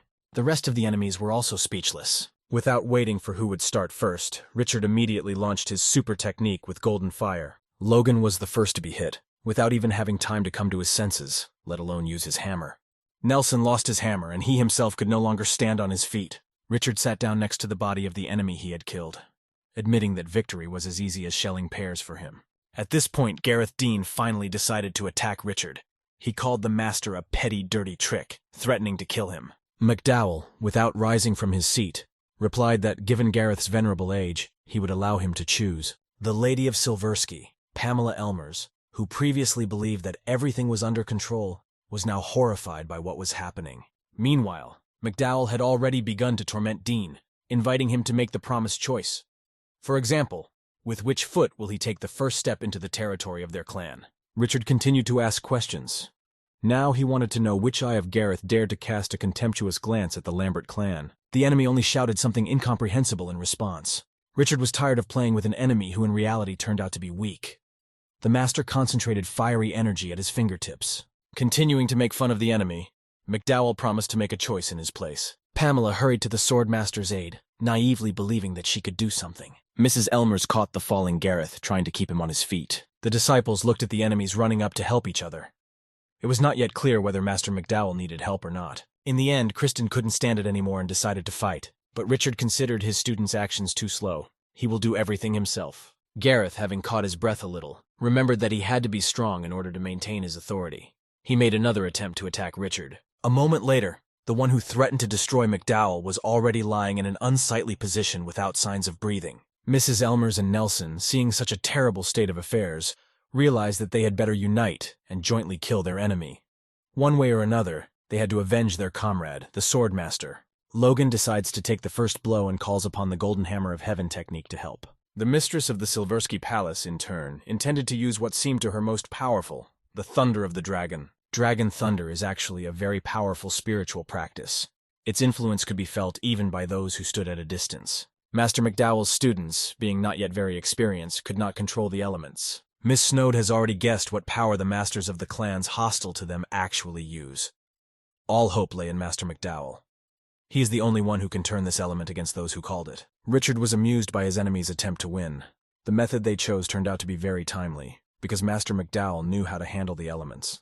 The main character concentrated the energy he needed into one place and prepared to attack. Another second and the master, uttering a battle cry, delivered an energy blow. The entire space around was illuminated with bright fiery flashes. Even the stones could not withstand such an onslaught of force. The masters of the enemy clans, Miss Elmers and Mr. Nelson, froze in surprise, not foreseeing in advance that their method of fighting could be so skillfully beaten. A luminous energy sphere formed in the sky above them, from which weapons glowing with gold flew out. Swords descended from heaven directly into the hands of the disciples. The guys immediately determined that this was a high-level weapon. This was a gift from the master for his guys, so that they would not stand idle, but have a little fun. The enemies were furious when they saw that their own strength was used against them, and even created weapons. No one has ever humiliated them like that before. Logan and Pamela turned black with rage. They hated the master so much that they were ready to explode. Richard was only amused by their impotent anger. The opponents gathered all their strength and rushed into the attack, striking sparks from under their feet. This time, McDowell decided to give them another surprise. He decided to use the Thousand Illusions technique. Thousands of arrows rained down from the sky, illuminating the air with a bluish-cold light. Logan froze in place again, trying to figure out how best to defend himself. Richard did not allow the enemies to come to their senses. The energy of the heavenly elements continuously struck them, enveloping everything around in a blue, icy whirlwind. Logan and Pamela tried to hide from the hail of arrows. The only thought now was to save themselves from heavenly strikes. The heavenly weapon inexorably reached its target, leaving no chance for the enemies. Nelson finally breaks down and falls to the ground, unable to fight any longer. Richard, looking at the opponents lying on the ground, admitted that he did not intend to fight, but only wanted to have a little fun. But the opponents did not last long. The main character thought that even if this skill is not as strong as we would like, it is quite enough to kill trash like Pamela and Logan. The students looked in admiration at all the skills of their teacher. No one has ever been able to deal with enemies with such speed as Richard did. The warriors who came along with their masters seemed to be going crazy. They did not even try to defend themselves. Even simple warriors have determined what kind of spiritual technique this is. The Thousand Illusion Formation is a special deadly tactic of the Lambert clan that was lost many years ago. Legend said that anyone within a 10-mile radius who was not Clan Lambert would be killed. And this technique really worked. The enemies fell one after another. The count of killed enemies has already exceeded 100. Bodies lay everywhere, pierced by heavenly arrows. The survivors left the battlefield in disgrace. Richard sadly turned to his first but very dear student Austin Lambert. His descendants still have a lot to learn. Hearing the words 10 miles being uttered by the fleeing enemies, Richard just grinned. It all sounded stupid. The opponents who had survived up to this point encouraged each other to flee. Frightened to the point of horror, they no longer thought about military honor, seeing how their brothers were falling dead one after another. The 10 miles mentioned earlier turned out to be nothing compared to the hundreds of miles. This is exactly how far away the enemies were overtaken by heavenly punishment. 100 miles from the place where the main battle was taking place, representatives of 3 clans gathered. They accused all the Lamberts of killing their elders, who, by the way, came to repay what they deserved. And for this, the Lambert clan must pay in blood.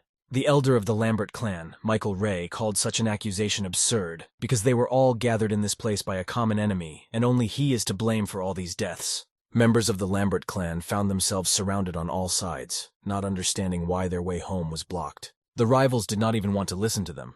They intended to avenge their master. The rivals entered into battle without even trying to understand the true causes of the conflict. The young man standing next to him considered it his duty, first of all, to protect his sister. The young man's name was Eric Donovan. He was an elder. Elder Michael Ray understood perfectly well that it was no coincidence that this devil occupied the best location for cultivation. There was a huge flow of energy there. Lorraine Arkeston was a scary person.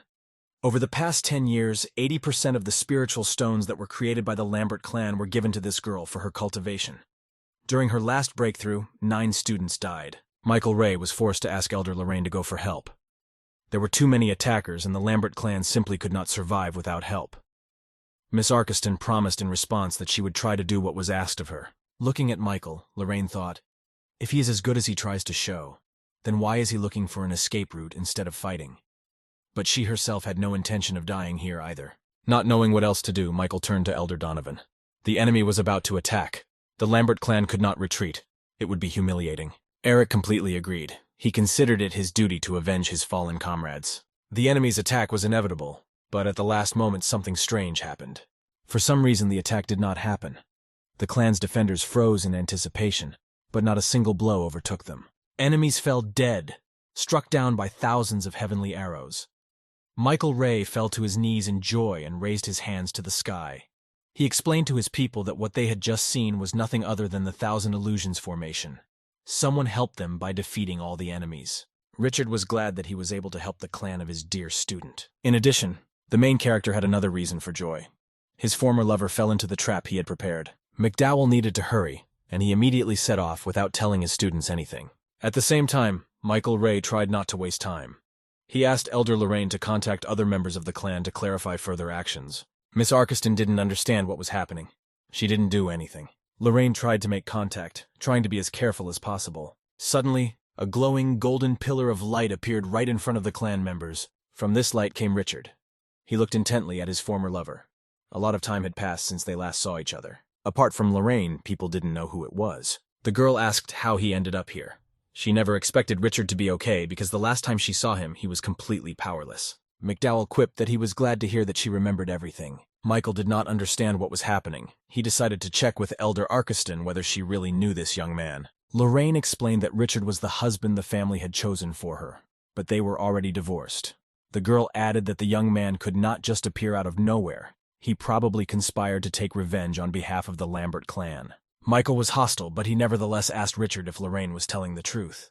McDowell, in turn, also asked Ray if he was the master of the clan. Master Ray was infuriated by this behavior of the guest. He shouted that only he could ask questions here. Richard could not tolerate such impudence and automatically struck the ignorant man, ordering him to shut up. Elder Donovan was outraged by this behavior of the guest. He was angry that McDowell dared to lay a hand on Master Ray. To avoid wasting time, Richard decided to clarify the situation. He said that he heard that their ancestor bequeathed to them to find a genius from the city of Fargo in return, but instead they picked up garbage like Lorraine Arkeston. The main character wondered how someone who took so long to make her first breakthrough could be considered a genius. Lorraine was terribly indignant when she heard such epithets directed at herself. Richard spoke directly to Ray. There are so many talents in the Lambert clan, from whom they turned into simple guards. How can Michael call himself a master after this? Ray was furious at these words. Deep down, he was ready to admit that Richard was right, but his pride did not allow this. Lorraine, without letting Michael think, began to say incessantly that everything Richard said was nonsense, and for the fact that he dared to insult Ray, there will never be forgiveness. Lorraine pulled out her sword and tried to attack Richard. The girl was surprised by McDowell's equanimity. There was not a shadow of fear on his face. At the same time, her sword inexplicably broke. The men of the clan tried to understand Miss Arkeston's trick, but there was no logic in it. The next moment the girl was already lying on the ground. Richard grinned. Is this girl really a genius in these people's minds? Lorraine was amazed at the changes that had happened to Richard while he was away. He struck her without even flinching. People surrounded Miss Arkeston from all sides, asking if she was okay. And only Michael pulled out his sword and looked angrily at McDowell. Ray began to threaten Richard that he intended to teach him a lesson for the fact that the guy dared to harm a person from this clan. The elder pointed his sword towards McDowell, but he didn't even move. Another second and Ray would have attacked Richard, but at that moment a cry was heard from one of the clan members. The guy felt the approach of strong energy, which meant that 3 hostile clans called someone to help them. Michael ordered to prepare for an enemy attack. Richard went to see for himself who had come to the village. Richard's disciples have arrived. Ray and his people were surprised that in fact it was not enemies who showed up, but like-minded people. As it turned out, the people who arrived and the locals partly knew each other. Ray couldn't understand what was going on here. He and his subject looked at what was happening with wide eyes. Kristen thanked her master, happily reporting that thanks to him, they were all able to break through to a new level. Matthew Coleman recalled that thanks to McDowell, they were able to cope with terrible thunder, which they certainly could not have dealt with alone. The locals were shocked by what they heard. Not believing their ears and eyes, they asked if everyone, without exception, had really managed to break through to a new level. Kristen proudly confirmed that every single one of them made it through. Now Michael looked at Richard with completely different eyes. He couldn't understand how this was even possible and who this guy really was. Richard, as if reading his thoughts, replied that now they themselves heard everything. Looking straight at Michael, McDowell asked if he still wanted to teach him a lesson. In the main hall of the Lambert clan stood a statue of their ancient ancestor Austin Lambert. Master Ray was now thinking hard about what if McDowell was actually an elder of the Lambert clan in hiding. He didn't even notice how he said it out loud. Lorraine immediately objected that such an assumption made absolutely no sense, because Richard spent 2 years in prison. Miss Arkeston was outraged by such suggestions. She firmly tried to convince those present that McDowell could not possibly be a hermit, and he cannot be the elder of the clan. Kristen was the first to break down and enter into an argument with Miss Arkeston. The girl zealously defended her master and demanded that Lorraine not talk about him in such a tone. After a pause, the young lady, pointing to her sword, meaningfully added that then there is no need to blame them for anything. This behavior of the subjects outraged Miss Arkeston. She asked a direct question. Which of them would dare to touch her? Seeing that what was happening was clearly not in her favor, Lorraine turned to Michael Ray, demanding a response. She claimed that the students were going to attack her. Ray remained silent, and Miss Arkeston continued to verbally finish him off. She asked how he was going to explain what was happening to the other elders. Richard intervened in the conversation, asking since when Lorraine had so much power. Miss Arkeston was going to argue further, but Michael rudely interrupted their conversation, ordering her to come to her senses. Now he turned to Richard, ordering him to be silent, because their ancient ancestor was standing in front of him, and he dared to speak here in such a tone. Mr. Ray continued to shout at McDowell that even though he had done a lot for their clan, that did not give him the right to wag his tongue in front of the statue of their legendary ancestor. In his mind, Ray still doubted Richard's abilities. The main character, looking at the statue of the ancestor of the Lambert clan, sadly said that he had terrible taste if he allowed a person like Ray to become the master of the clan. Michael couldn't take it anymore and tried to attack Richard. McDowell didn't even move.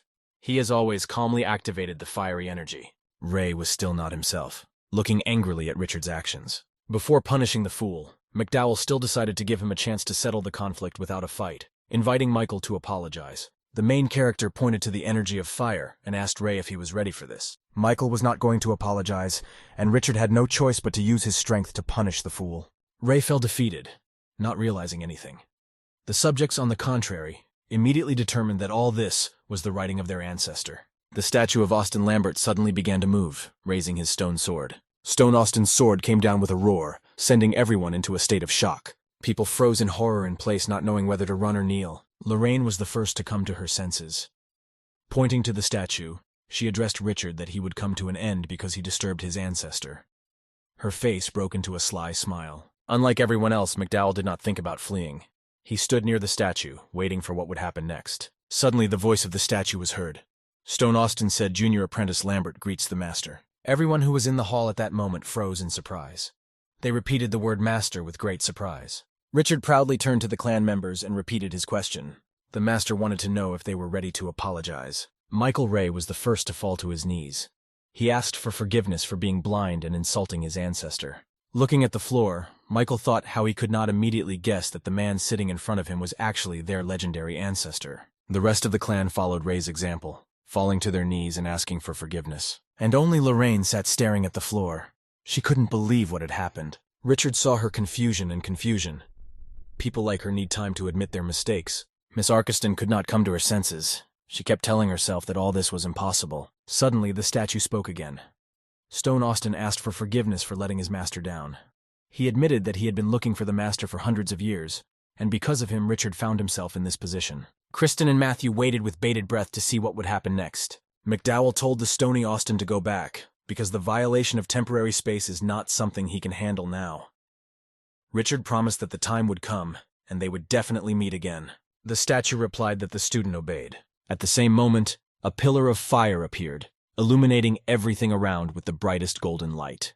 As he left, Austin told everyone to respect the master as much as he respected him. Everyone bowed before the great master again. Everyone except Lorraine. She still sat in a frozen position and thought. Suddenly, her usual cunning nature returned to her. She resented what had happened, still considering Richard to be the scum of the McDowell family, and she refused to understand how he managed to become the master of the Lambert clan. However, the instinct of self-preservation turned out to be stronger than pride. The girl bowed her head and said that disciple Lorraine Arkeston obeys the ancestor. A minute later, the girl became wedged, and she asked Richard if he had forgotten who they once were to each other. A moment later, a whirlwind of energy lifted Lorraine into the air. Richard asked where the head of the punishment hall was. The head of the punishment hall immediately appeared and greeted the ancestor. Master McDowell gave the order to cancel Lorraine's cultivation level and place her in the punishment hall for 5 years. At the end of this period, Miss Arkeston should be expelled from the clan. Lorraine was furious when she heard this decision. She recalled that she is from the Arkeston family and her relatives will never forgive him for what he did to her. Richard paused before telling the girl something. He leaned over to the girl and informed her that all 107 members of the Arkeston family had been killed by him, and she was now the only survivor of Arkeston. McDowell asked the question, who then will not forgive him? From what she heard, the girl lost her mind, calling Richard the devil and begging him to kill her. Richard's plans did not include killing Lorraine. It would have been too easy for her. The master wanted Miss Arkeston to see the McDowell family become famous. If McDowell kills the girl, then she won't be able to see it. The main character laughed an evil laugh, seeing the helplessness of the one through whose fault he went through so much suffering. Seeing the chains in the hands of her ex-husband, Miss Arkeston called him crazy. The head of the punishment hall checked the reliability of the chains and promised that from now on Lorraine would not utter a single word again. The executioner put an iron hook to the girl's mouth and said that the next 5 years would seem like an eternity to the captive. Lorraine's tongue was cut out. Losing consciousness, the girl promised to take revenge. According to established tradition, the captive was dragged across the entire hall in front of the eyes of the clan members. Realizing how serious everything was, Michael Ray promised his ancestor to carry out any of his orders. Tired of this ingratiation, Richard asked not to call him an ancestor, but to simply call him master. One of the subjects asked if the master had any specific plans. Richard replied that there are no plans yet, but there are questions. The main character was interested in where the head of the fire cult was. At the same time, in the main hall of the fire cult, subjects came with a report on the events that had taken place. One of the subjects said that the Lambert clan did the incredible by daring to challenge the 3 clans. Another subject reported that everyone they sent to help was dead, and their cult is not taken seriously. The head of the fire cult, Cameron Day, replied that it was necessary to immediately think about everything and repel the Lambert clan. At the same moment, the place where Day was sitting was illuminated by a bright flash. Cameron's indignation knew no bounds. He immediately demanded that the guest who appeared say his name. Richard did not consider it necessary to pronounce his name in front of this pile of garbage. The subjects fled in horror wherever they could, begging to be spared. Cameron, due to his arrogance and stupidity, decided to attack the guest. The head of the fire cult was confident that he would certainly be able to rein in this element and get rid of the uninvited visitor. McDowell watched as Cameron tried to take some pointless actions. This behavior always amused him. When the main character got tired of all this stupid fuss, he struck the enemy. The floor around was stained with blood. The head of the fire cult turned out to be as weak as the rest of McDowell's enemies. Richard stood with a fiery sword in his hand. He looked at the defeated enemy, not yet deciding what to do with him next. Cameron lay on the floor, unable to move. Richard sat down next to him, about to offer something. The main character said that since his rival is the head of the fire cult, then he should die accordingly. The entire main hall was engulfed in fire. The subjects tried to escape, begging for help and mercy. Kristen, looking admiringly at such a spectacle, admitted that she did not think that the master was capable of such a thing. The cult of fire was destroyed by the hands of just one man. The next day it became known to everyone that the fire cult had ceased to exist. People were worried about what would happen next. The master told his subjects to calm down and follow him, promising that this would not happen again. Subjects were forced to carry out any order, even if it was absurd. Kristen decided to remind the clan master to be careful, because if he doesn't control himself, he will go to heaven. The man did not listen to the ordinary student, believing that he knew better what to do. He decided to move forward, forcing people to follow him. The master was the first to step towards the rock, heading down straight to the blazing fire. Dramatic changes have occurred. The most powerful clan of the fire cult was wiped off the face of the earth. The Lambert clan, which had been forgotten for many years, was reborn. But now it was a completely different clan. Now the main goal of the Lambert clan has become the desire to kill. The main character returned to the blessed land again. The tree he planted grew significantly and became stronger. Richard thought that the clan's strength had completely dried up. But the tree grew much better than he could have imagined. Now McDowell could calm down, because from that moment the clan's strength would begin its restoration, and he himself would be able to break through the spiritual barrier. The master's thoughts were interrupted by a thin voice. Someone greeted him. Richard drew an energy circle and asked the one who greeted him to show himself. A little green girl appeared in front of the main character. The little creature first of all expressed her indignation that the master was throwing his hands away as soon as he arrived. But at the same time, the girl herself happily hugged him. Richard couldn't believe his eyes. The girl was very tiny. She called herself Mildred Lambert. It was strange that Mildred remembered him. He had no such student. And then the girl told the master the truth. When Richard revealed the secrets of cultivation to Austin, Mildred overheard. The girl did not even hope to meet the master again. At this moment it dawned on the main character.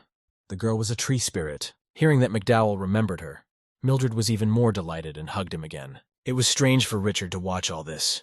He understood that what was born before the fetus was in fact something subtle. The master needed to do something and he called Ethan Smith to him. The student appeared immediately. McDowell ordered to immediately gather everyone to the blessed land. Disciples gathered in the thicket of the forest. Neither sat on the ground in front of their master and waited for further instructions. The elder reported to Richard that 101 students of the required level had gathered here. McDowell concentrated his power and directed it towards the temple behind him. The structure was immediately caught in a whirlwind of energy. Each time his subjects admired the spiritual power of the master, just as now they watched with delight with what ease he controlled the temple, which was the main source of their strength. A fiery whirlwind formed in the thicket of the forest, from which tentacles seemed to descend. The temple was enveloped in all this energy, transforming literally before our eyes. Richard felt how the power of the temple and the power of the earth seemed to complement each other. When everything planned was done, the master announced that practice would now begin. The disciples, remembering the previous events, were terribly frightened when they saw the thunder of heaven again. Another moment, and they were ready to take off and run. The young people thought that this was punishment for disobedience. Kristen looked at this beauty in fascination, not even guessing what the master had in mind. In fact, it was again the Thousand Illusions technique, but now it performed a completely different task. McDowell easily controlled all energies and all natural elements. The forest literally glowed from the energy swirling inside, and the spiritual power that the main character possessed. The moment of truth has come.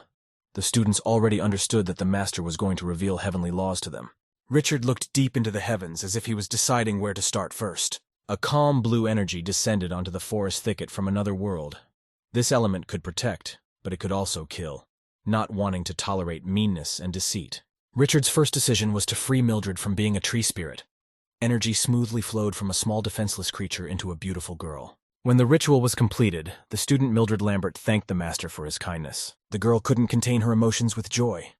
Finally, the millennia of her imprisonment in this tree came to an end. As a token of gratitude, Mildred asked the master to accept one modest gift from her. Richard agreed to accept the gift. A small spiral-shaped vortex immediately rose from the air into the sky. The vortex reached the heavens, forming a sphere at the level of the sun. But that was not all. McDowell brought his palms together, forming an energy ball. Everything around interacted. Nature responded to the presence of the great master. When Richard finished everything, he simply stood in the center of these energies, saturated with new strength and wisdom. The clan members looked in amazement at everything that the main character did. They couldn't do that. Richard created fruits endowed with incredible spiritual power. This amount should have been enough for many years. The disciples happily congratulated the master on his breakthrough to the next level of spiritual power. The following events take us to the McDowell family hall. Elizabeth sat in the lotus position in the center of the hall. When Richard approached her, she was doing some kind of ritual. The girl completely trusted her inner feelings. An energy flow emanated from her hands, forming a ball. Having finally finished everything, the young lady hugged her brother, happily announcing that she could now practice. While Elizabeth hugged her brother, Mildred ran up to him from behind. She congratulated the girl on such progress and, following her example, also hugged Richard. Behind McDowell stood Lusper. Knowing that everything in nature goes on as usual, he found it difficult to perceive things that went beyond these norms, as for example now. Legend has it that the inability to practice can only be overcome after thousands of years of persistent effort and self-development. Now the master, thanks to the spiritual energy fruit and the power of the tree, can break through to the next level. Having realized what the whole secret was, Mildred began to ask the master to promote her too. The most surprising thing, along with the breakthroughs, was that Richard still managed to subjugate the Lambert clan. Subjects congratulated Miss McDowell on such rapid achievements, Now, after everything that had happened, Elizabeth was sure that she would never doubt her brother again. Master Barrington stammered in his attempt to congratulate Master McDowell. He was very worried, and this was noticeable to everyone, especially to the protagonist's uncle, who hastened to calm him down. The master assured that in the future everyone will be able to achieve the same results as long as they serve him. Elizabeth remembered her father. She felt sad that he couldn't share their joy now. Richard tried to perceive life more optimistically. There should only be certain days for sadness. The main character got up and walked out the threshold, inviting his uncle to follow him to talk in private. Richard was interested in the question of whether his father told him where he was going when he left the family 2 years ago. The main character recalled his childhood. Richard and Elizabeth's father's name was Dominic McDowell, and he always admonished his son that he needed to hold the sword tighter. In the master's memories, the owner of his current body did not have a special gift, but his father always taught him carefully and patiently. There were other wise phrases that Richard remembered. My father often repeated the phrase, "Such is the fate of a warrior." After a most unpleasant situation with the Arkeston family, the guy's father could not stand the pressure and left. Uncle confessed to Richard that 2 years ago his father left to save him. McDowell wondered what it meant to save him. And how can you save without being there in difficult times? The uncle explained that it was all about their mother. There were more and more questions and riddles. Richard remembered that their mother died while giving birth to Elizabeth. The uncle's answer surprised the guy very much. It turns out that the death of a mother during childbirth is just a generally accepted opinion. She was actually from the Arkeston family, from the Grand Forks area. After she gave birth to Elizabeth, her relatives took her away. McDowell could not believe such a turn. Everything was just incredible. The main character was aware that Grand Forks was famous for its spiritual energy. The Arkeston family is one of the strongest families in that region. The uncle said that when they decided to force Richard into marriage, his father went in search of his wife to ask for help, so that his son would avoid this fate. Considering that the main character's skills have improved greatly, his uncle suggested that he try to find his mother. It's time to bring her back. McDowell decided to do this without delay. The closer he came to the right place, the stronger the energy was. The master came up with an idea. Why not use this energy for his practice? In addition, Richard will help Elizabeth get her parents back, essentially killing 2 birds with 1 stone. There was enough energy around, so McDowell decided to practice first. The main character chose the quietest clearing and settled down. There was so much energy that it itself poured into the traveler's body, shimmering in the air with light reflections. A whirlwind of blue energy was visible behind the master, but it did not pose any danger and did not go beyond its place. A sonorous child's voice asked his grandfather if someone had really decided to practice in front of the cave. The girl suggested driving away the stranger without hesitation. The elderly man took a closer look at Richard, and after that decided to reassure his granddaughter that the traveler's level was not so high, and he did not pose a danger. And the old man also told the girl that she should get rid of such thoughts. The girl reluctantly agreed. At the same time, she regretted that she could not run away and practice instead of collecting medicinal herbs with her grandfather. Richard sat in meditation all night. The nature here was beautiful and the place itself was simply divine. McDowell finished his ritual of satiation and prepared to move on. Seeing this, Miriam's granddaughter, who had been watching the traveler all this time, could not stand it and shouted loudly that the wanderer had finally finished. The old man was embarrassed by this. He made a remark that there was no need to be so rude. Richard heard that he was not alone in the forest and began to listen intently. Miriam and her grandfather came out of the cave and now stood right behind the protagonist. The old man, in order to diffuse the awkward situation, said that the girl must have made the traveler laugh with her scream. Richard replied that it was not that important. He thought that these people must have gotten lost. The elderly man came closer to the main character, admitting that he had never encountered such energy before. The man asked which clan Richard was from. The guy replied that he was from the Lambert clan. The old man asked the main character to stop and help them get out. McDowell was alarmed by something about these people, but he did not have time to figure it out. Therefore, citing the fact that he was here on important business, the guy hurried to leave the place. The elderly man looked after Richard, trying to remember something about the Lambert clan. He knew one thing for sure. In those lands there was no one with such energy. Miriam picked mushrooms, listening to what her grandfather said. The girl didn't understand what was wrong with this. Was there really no one from the Lambert clan in the kingdom of Lil Rock? Grandfather explained that Lil Rock was completely isolated from everyone else, and they certainly couldn't raise anyone with such energy. Miriam wanted to reassure her grandfather, assuring him that no one could compare with him. This time the older man did not agree. In fact, the old man had not been able to make a breakthrough for a long time. Grandpa said that as soon as he saw that wanderer, he immediately felt that he could learn something from him. Richard reached the place he needed and stopped, admiring the city. This was the Grand Forks area. McDowell had a ring with bells in his hand. This is a kind of identification mark. A few days ago, my uncle showed this item, saying that my father left it in a visible place before leaving home. And now the young man was trying to understand what this could mean. Richard peered at the thing, trying to visually determine its function. It looked like a simple ring toy, but the father could not leave the children with a meaningless object. McDowell closed his eyes and examined the thing energetically. A ring or circle has always had a magical meaning, and this case was no exception. The ring turned out to be really difficult. It was imbued with the energy of the sky and stars. The item was called the Power of 1,000 Miles. It remains to find out how to use it correctly and why the father left it. Several people gathered in the hall of the house, and only 2 of them stood out from the crowd. These were 2 seemingly ordinary girls. One of them was a maid and was not of particular interest.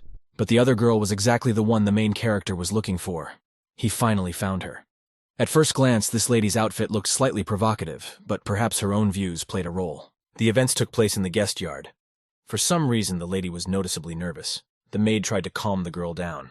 The lady's name was Letitia Crofton. She was in a bad mood and asked to be left alone, but the maid had no right to just leave her alone in the bar. The visitors recognized Miss Crofton, but people wondered why she was drinking here. The girl really drank a lot, not paying attention to the persuasion of her maid to leave the establishment. The men were discussing gossip they had heard from Master Haley. It turns out that one of the alchemists intends to marry Letitia. The guys frankly didn't understand what could be so terrible about getting married to kill themselves like that. Meanwhile, the mistress drank alcohol in huge quantities, forcing her maid Lori to pour it again. At this moment, Richard also decided to visit an entertainment establishment. McDowell sat down at the table, watching the girls out of the corner of his eye. The main character clearly felt the energy of the Crofton family emanating from the girl. This meant that they had definitely been in contact at least once in the past year. Devushka was beautiful and strongly resembled someone. The bartender asked what the guy wanted to drink. Without taking his eyes off the lady, Richard ordered 2 bottles of wine. Letitia felt the young man's gaze on her. She felt uneasy. It was unpleasant for anyone to be watched, especially in such establishments. The young man did not look away. Miss Crofton was already starting to get seriously nervous. Lately, she had already been faced with a lot of problems, and then there was also possible harassment from an unknown man. Letitia rose from her seat, taking the bottle with her. Miss Crofton walked over to Richard's table and placed her bottle on the table. The guy did not expect such determination on her part. He was silent, waiting for what would happen next. The girl asked if he was bored, being here alone, and suggested having a drink together. Richard invited the lady to sit next to him at the table. The situation could not have been better, because before this, he was thinking about how he could start a conversation. The maid stood behind her mistress in confusion, and meanwhile, Miss Crofton continued the conversation, asking where the guy came from and what brought him here. It was not difficult for her to determine that the young man was clearly a stranger here. Richard told the truth that he came here to find his relatives. The next moment, the guy took out a photo and asked the girl if she had met his father here by chance. Seeing the photo, the maid could not stand it, recognizing the man in the photo as Uncle McDowell.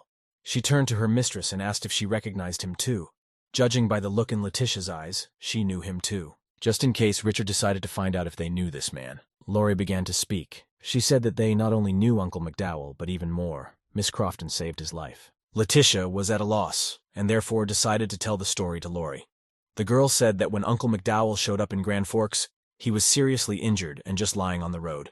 Miss Crofton picked him up and nursed him back to health. It later turned out that he was related to the Arkeston family, so he went to them. After that, he was never seen here again. Lori also let it slip that there are rumors that the Arkeston family is holding a man hostage. Letitia shouted at her not to talk nonsense. Richard asked the girls if it would be difficult for them to take him there. Miss Crofton was categorically against it, trying to warn Richard that if he acted rashly, he would end up just like his father. The main character hastened to convince the girl that there is no need to worry about this. He will take care of himself. Lori laughed in response. She thought that such behavior on Richard's part looked stupid, because he was a new person here. And Letitia thoughtfully added sadly, he still doesn't know how strong the Arkeston family is. Miss Crofton said that in all of Grand Forks there was no one stronger than the Arkeston family. In addition, there are 3 rank 5 masters in their family. And in this city, they have a lot of their own people. Lowering her eyes, Letitia advised Richard not to rush. The girl believed that it was much safer to simply get Richard's father out of there without making too much noise. The master thought about it, and then asked the girl if she really knew a way to get his father out of that family. Letitia, pouring more wine for Richard, mysteriously said that she had a way, but she was not sure whether Richard would agree to this option. The girl's words intrigued the main character, and he asked to tell him more about it. Miss Crofton smiled mysteriously again and replied that there was only one chance. Leaning closer to Richard, the girl said that this chance was to become part of her family. Richard never expected that the girl would hint at marriage with her. He was outraged by such a proposal. He said directly that this method is terrible and he is not satisfied with this. Letitia tried to justify herself, explaining that the Arkeston family would certainly attend the wedding of any of the representatives of her family. And in their case, Richard could use this chance for his own purposes. Seeing that it was pointless to continue further conversation, the main character stood up from the table, bowed politely to the girls, and asked them not to bother themselves. Richard was not going to give up his goal, and no amount of warning would change his decision. The girls looked sadly at Richard, who decided to leave the establishment. They were sorry that he was leaving so quickly. The first one again could not resist was Lori, reproaching him as to how he could do this. Unexpectedly for the main character, the girl suddenly sank down and hugged his leg. McDowell was literally taken aback by such an outburst. He demanded to be released. But the maid continued to stand her ground, giving a completely ridiculous argument. Miss Crofton had once saved his father, and now it was time to pay for her kindness. Lori continued to talk some nonsense, claiming that if Richard did not agree, then as a result he would be no different from the same bandits. McDowell was shocked by this behavior. It was low and disgusting. Visitors to the bar noticed the noise, perceiving the situation in their own way. People thought it was Richard who was molesting the girls in broad daylight. At that very second, something unexpected happened. The situation began to get out of control. Little devil Lori decided to play a disgusting scene in front of the visitors. She made it sound like McDowell was actually molesting them. The maid screamed for Richard to let her go, that he was heartless and unworthy of her mistress. Miss Crofton looked confused. It was clear that the performance that her maid decided to perform was unexpected for herself. The main character was in a stupor. He had not yet had to fight off the advances of women. He demanded that both girls shut up. This performance had already completely driven him crazy, and besides, he was wasting his time. Unexpectedly, Lori agreed. Her eyes expressed extreme surprise. To stop entertaining the public, all three left the bar and got into the carriage. Already in the carriage, Miss Crofton began to apologize for her behavior and the behavior of her maid. Letitia did not want to marry Mr. Haley, which is why she took such a step. The girl continued to explain that since Richard was not from these parts, there would be no problems.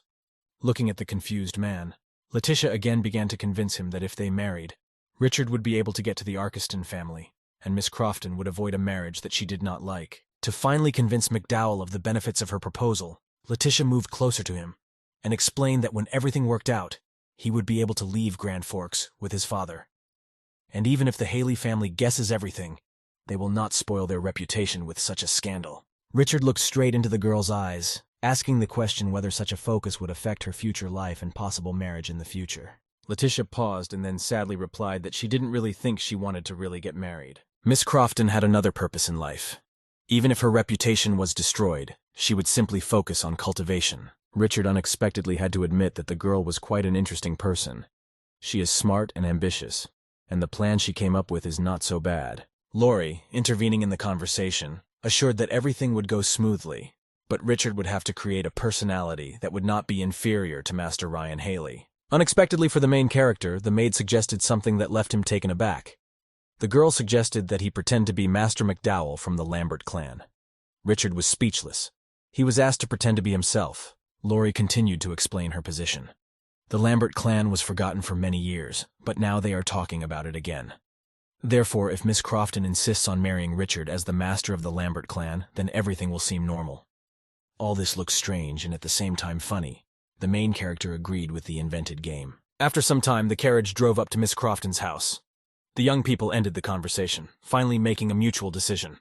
Letitia walked down the steps, supported by her maid Lori. It was at this moment that a male voice suddenly called out to her. Ryan Haley hurried to the girl.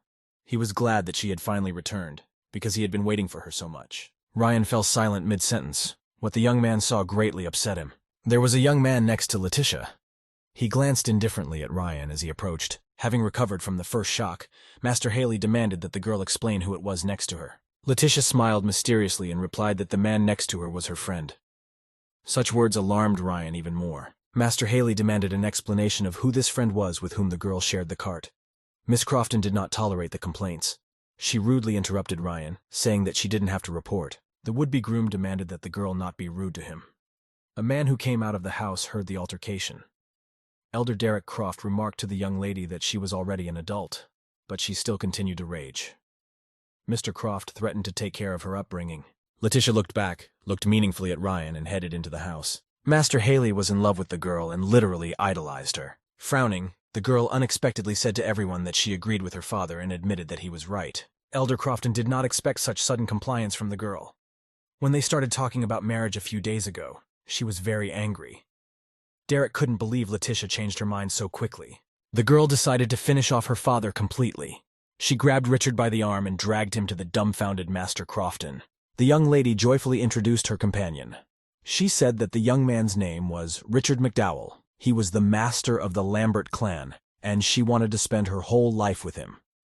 In the end, the girl asked her father to bless them for this marriage.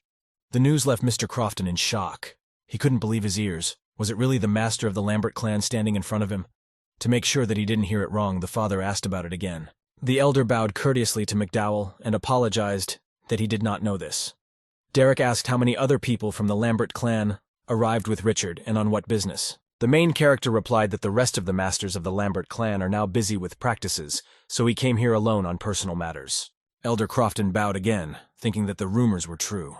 The Lambert clan had indeed destroyed the fire cult. Derek examined the guy, recognizing that the guy definitely has special abilities, and this cannot be ignored, even if their kingdom is still inferior to them in strength. So the father decided not to miss this chance.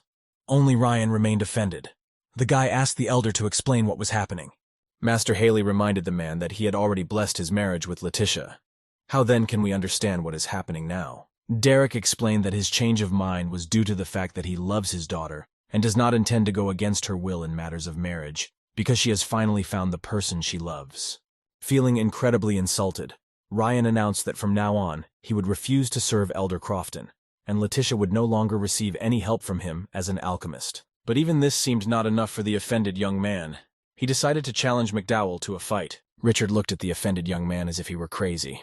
Ryan had absolutely no chance. Letitia, unable to bear such insolence, began to shout at her ex-fiancé. "He may be an alchemist, but you shouldn't underestimate others and mindlessly challenge whoever comes into your head." McDowell announced to everyone that the wedding would take place in 5 days.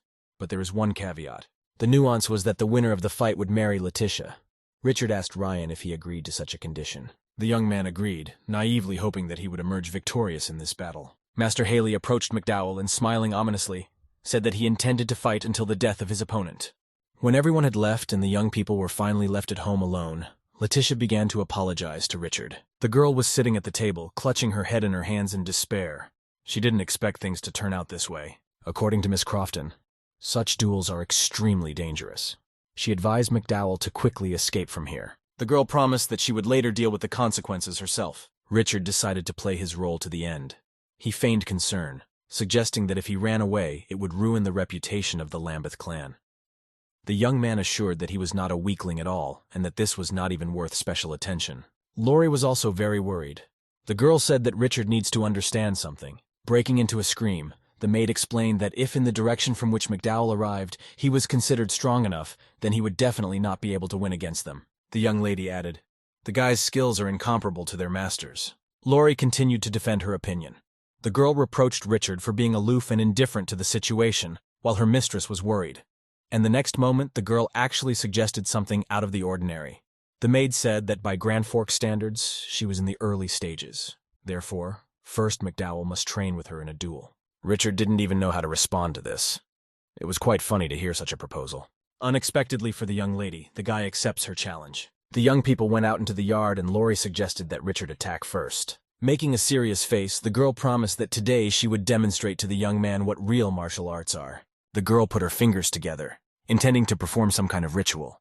An iridescent pink glow appeared around the girl. The technique was called Dragon Strike. A moment later, the young lady rushed to attack McDowell, warning him to defend himself. Richard looked at the young lady in amazement. He had to admit that the girl was great. She really could do something. Letitia was more worried about her fiancé than about the maid. She asked the attacker to be more careful so as not to injure the young man. At the same moment, Richard easily and naturally blocked the attack, trying not to harm the girl. Lori just blinked her eyes in surprise. Letitia also did not find what to answer. Richard demonstrated miracles that they had not seen before. The warrior girl didn't understand how a guy from the outback could do this in a matter of seconds. Richard was also surprised, but for a different reason. Were people really still practicing Tiangong? He asked the girls directly about this. Miss Crofton did not understand how her fiancé knew about this technique. Richard asked again if they practiced this.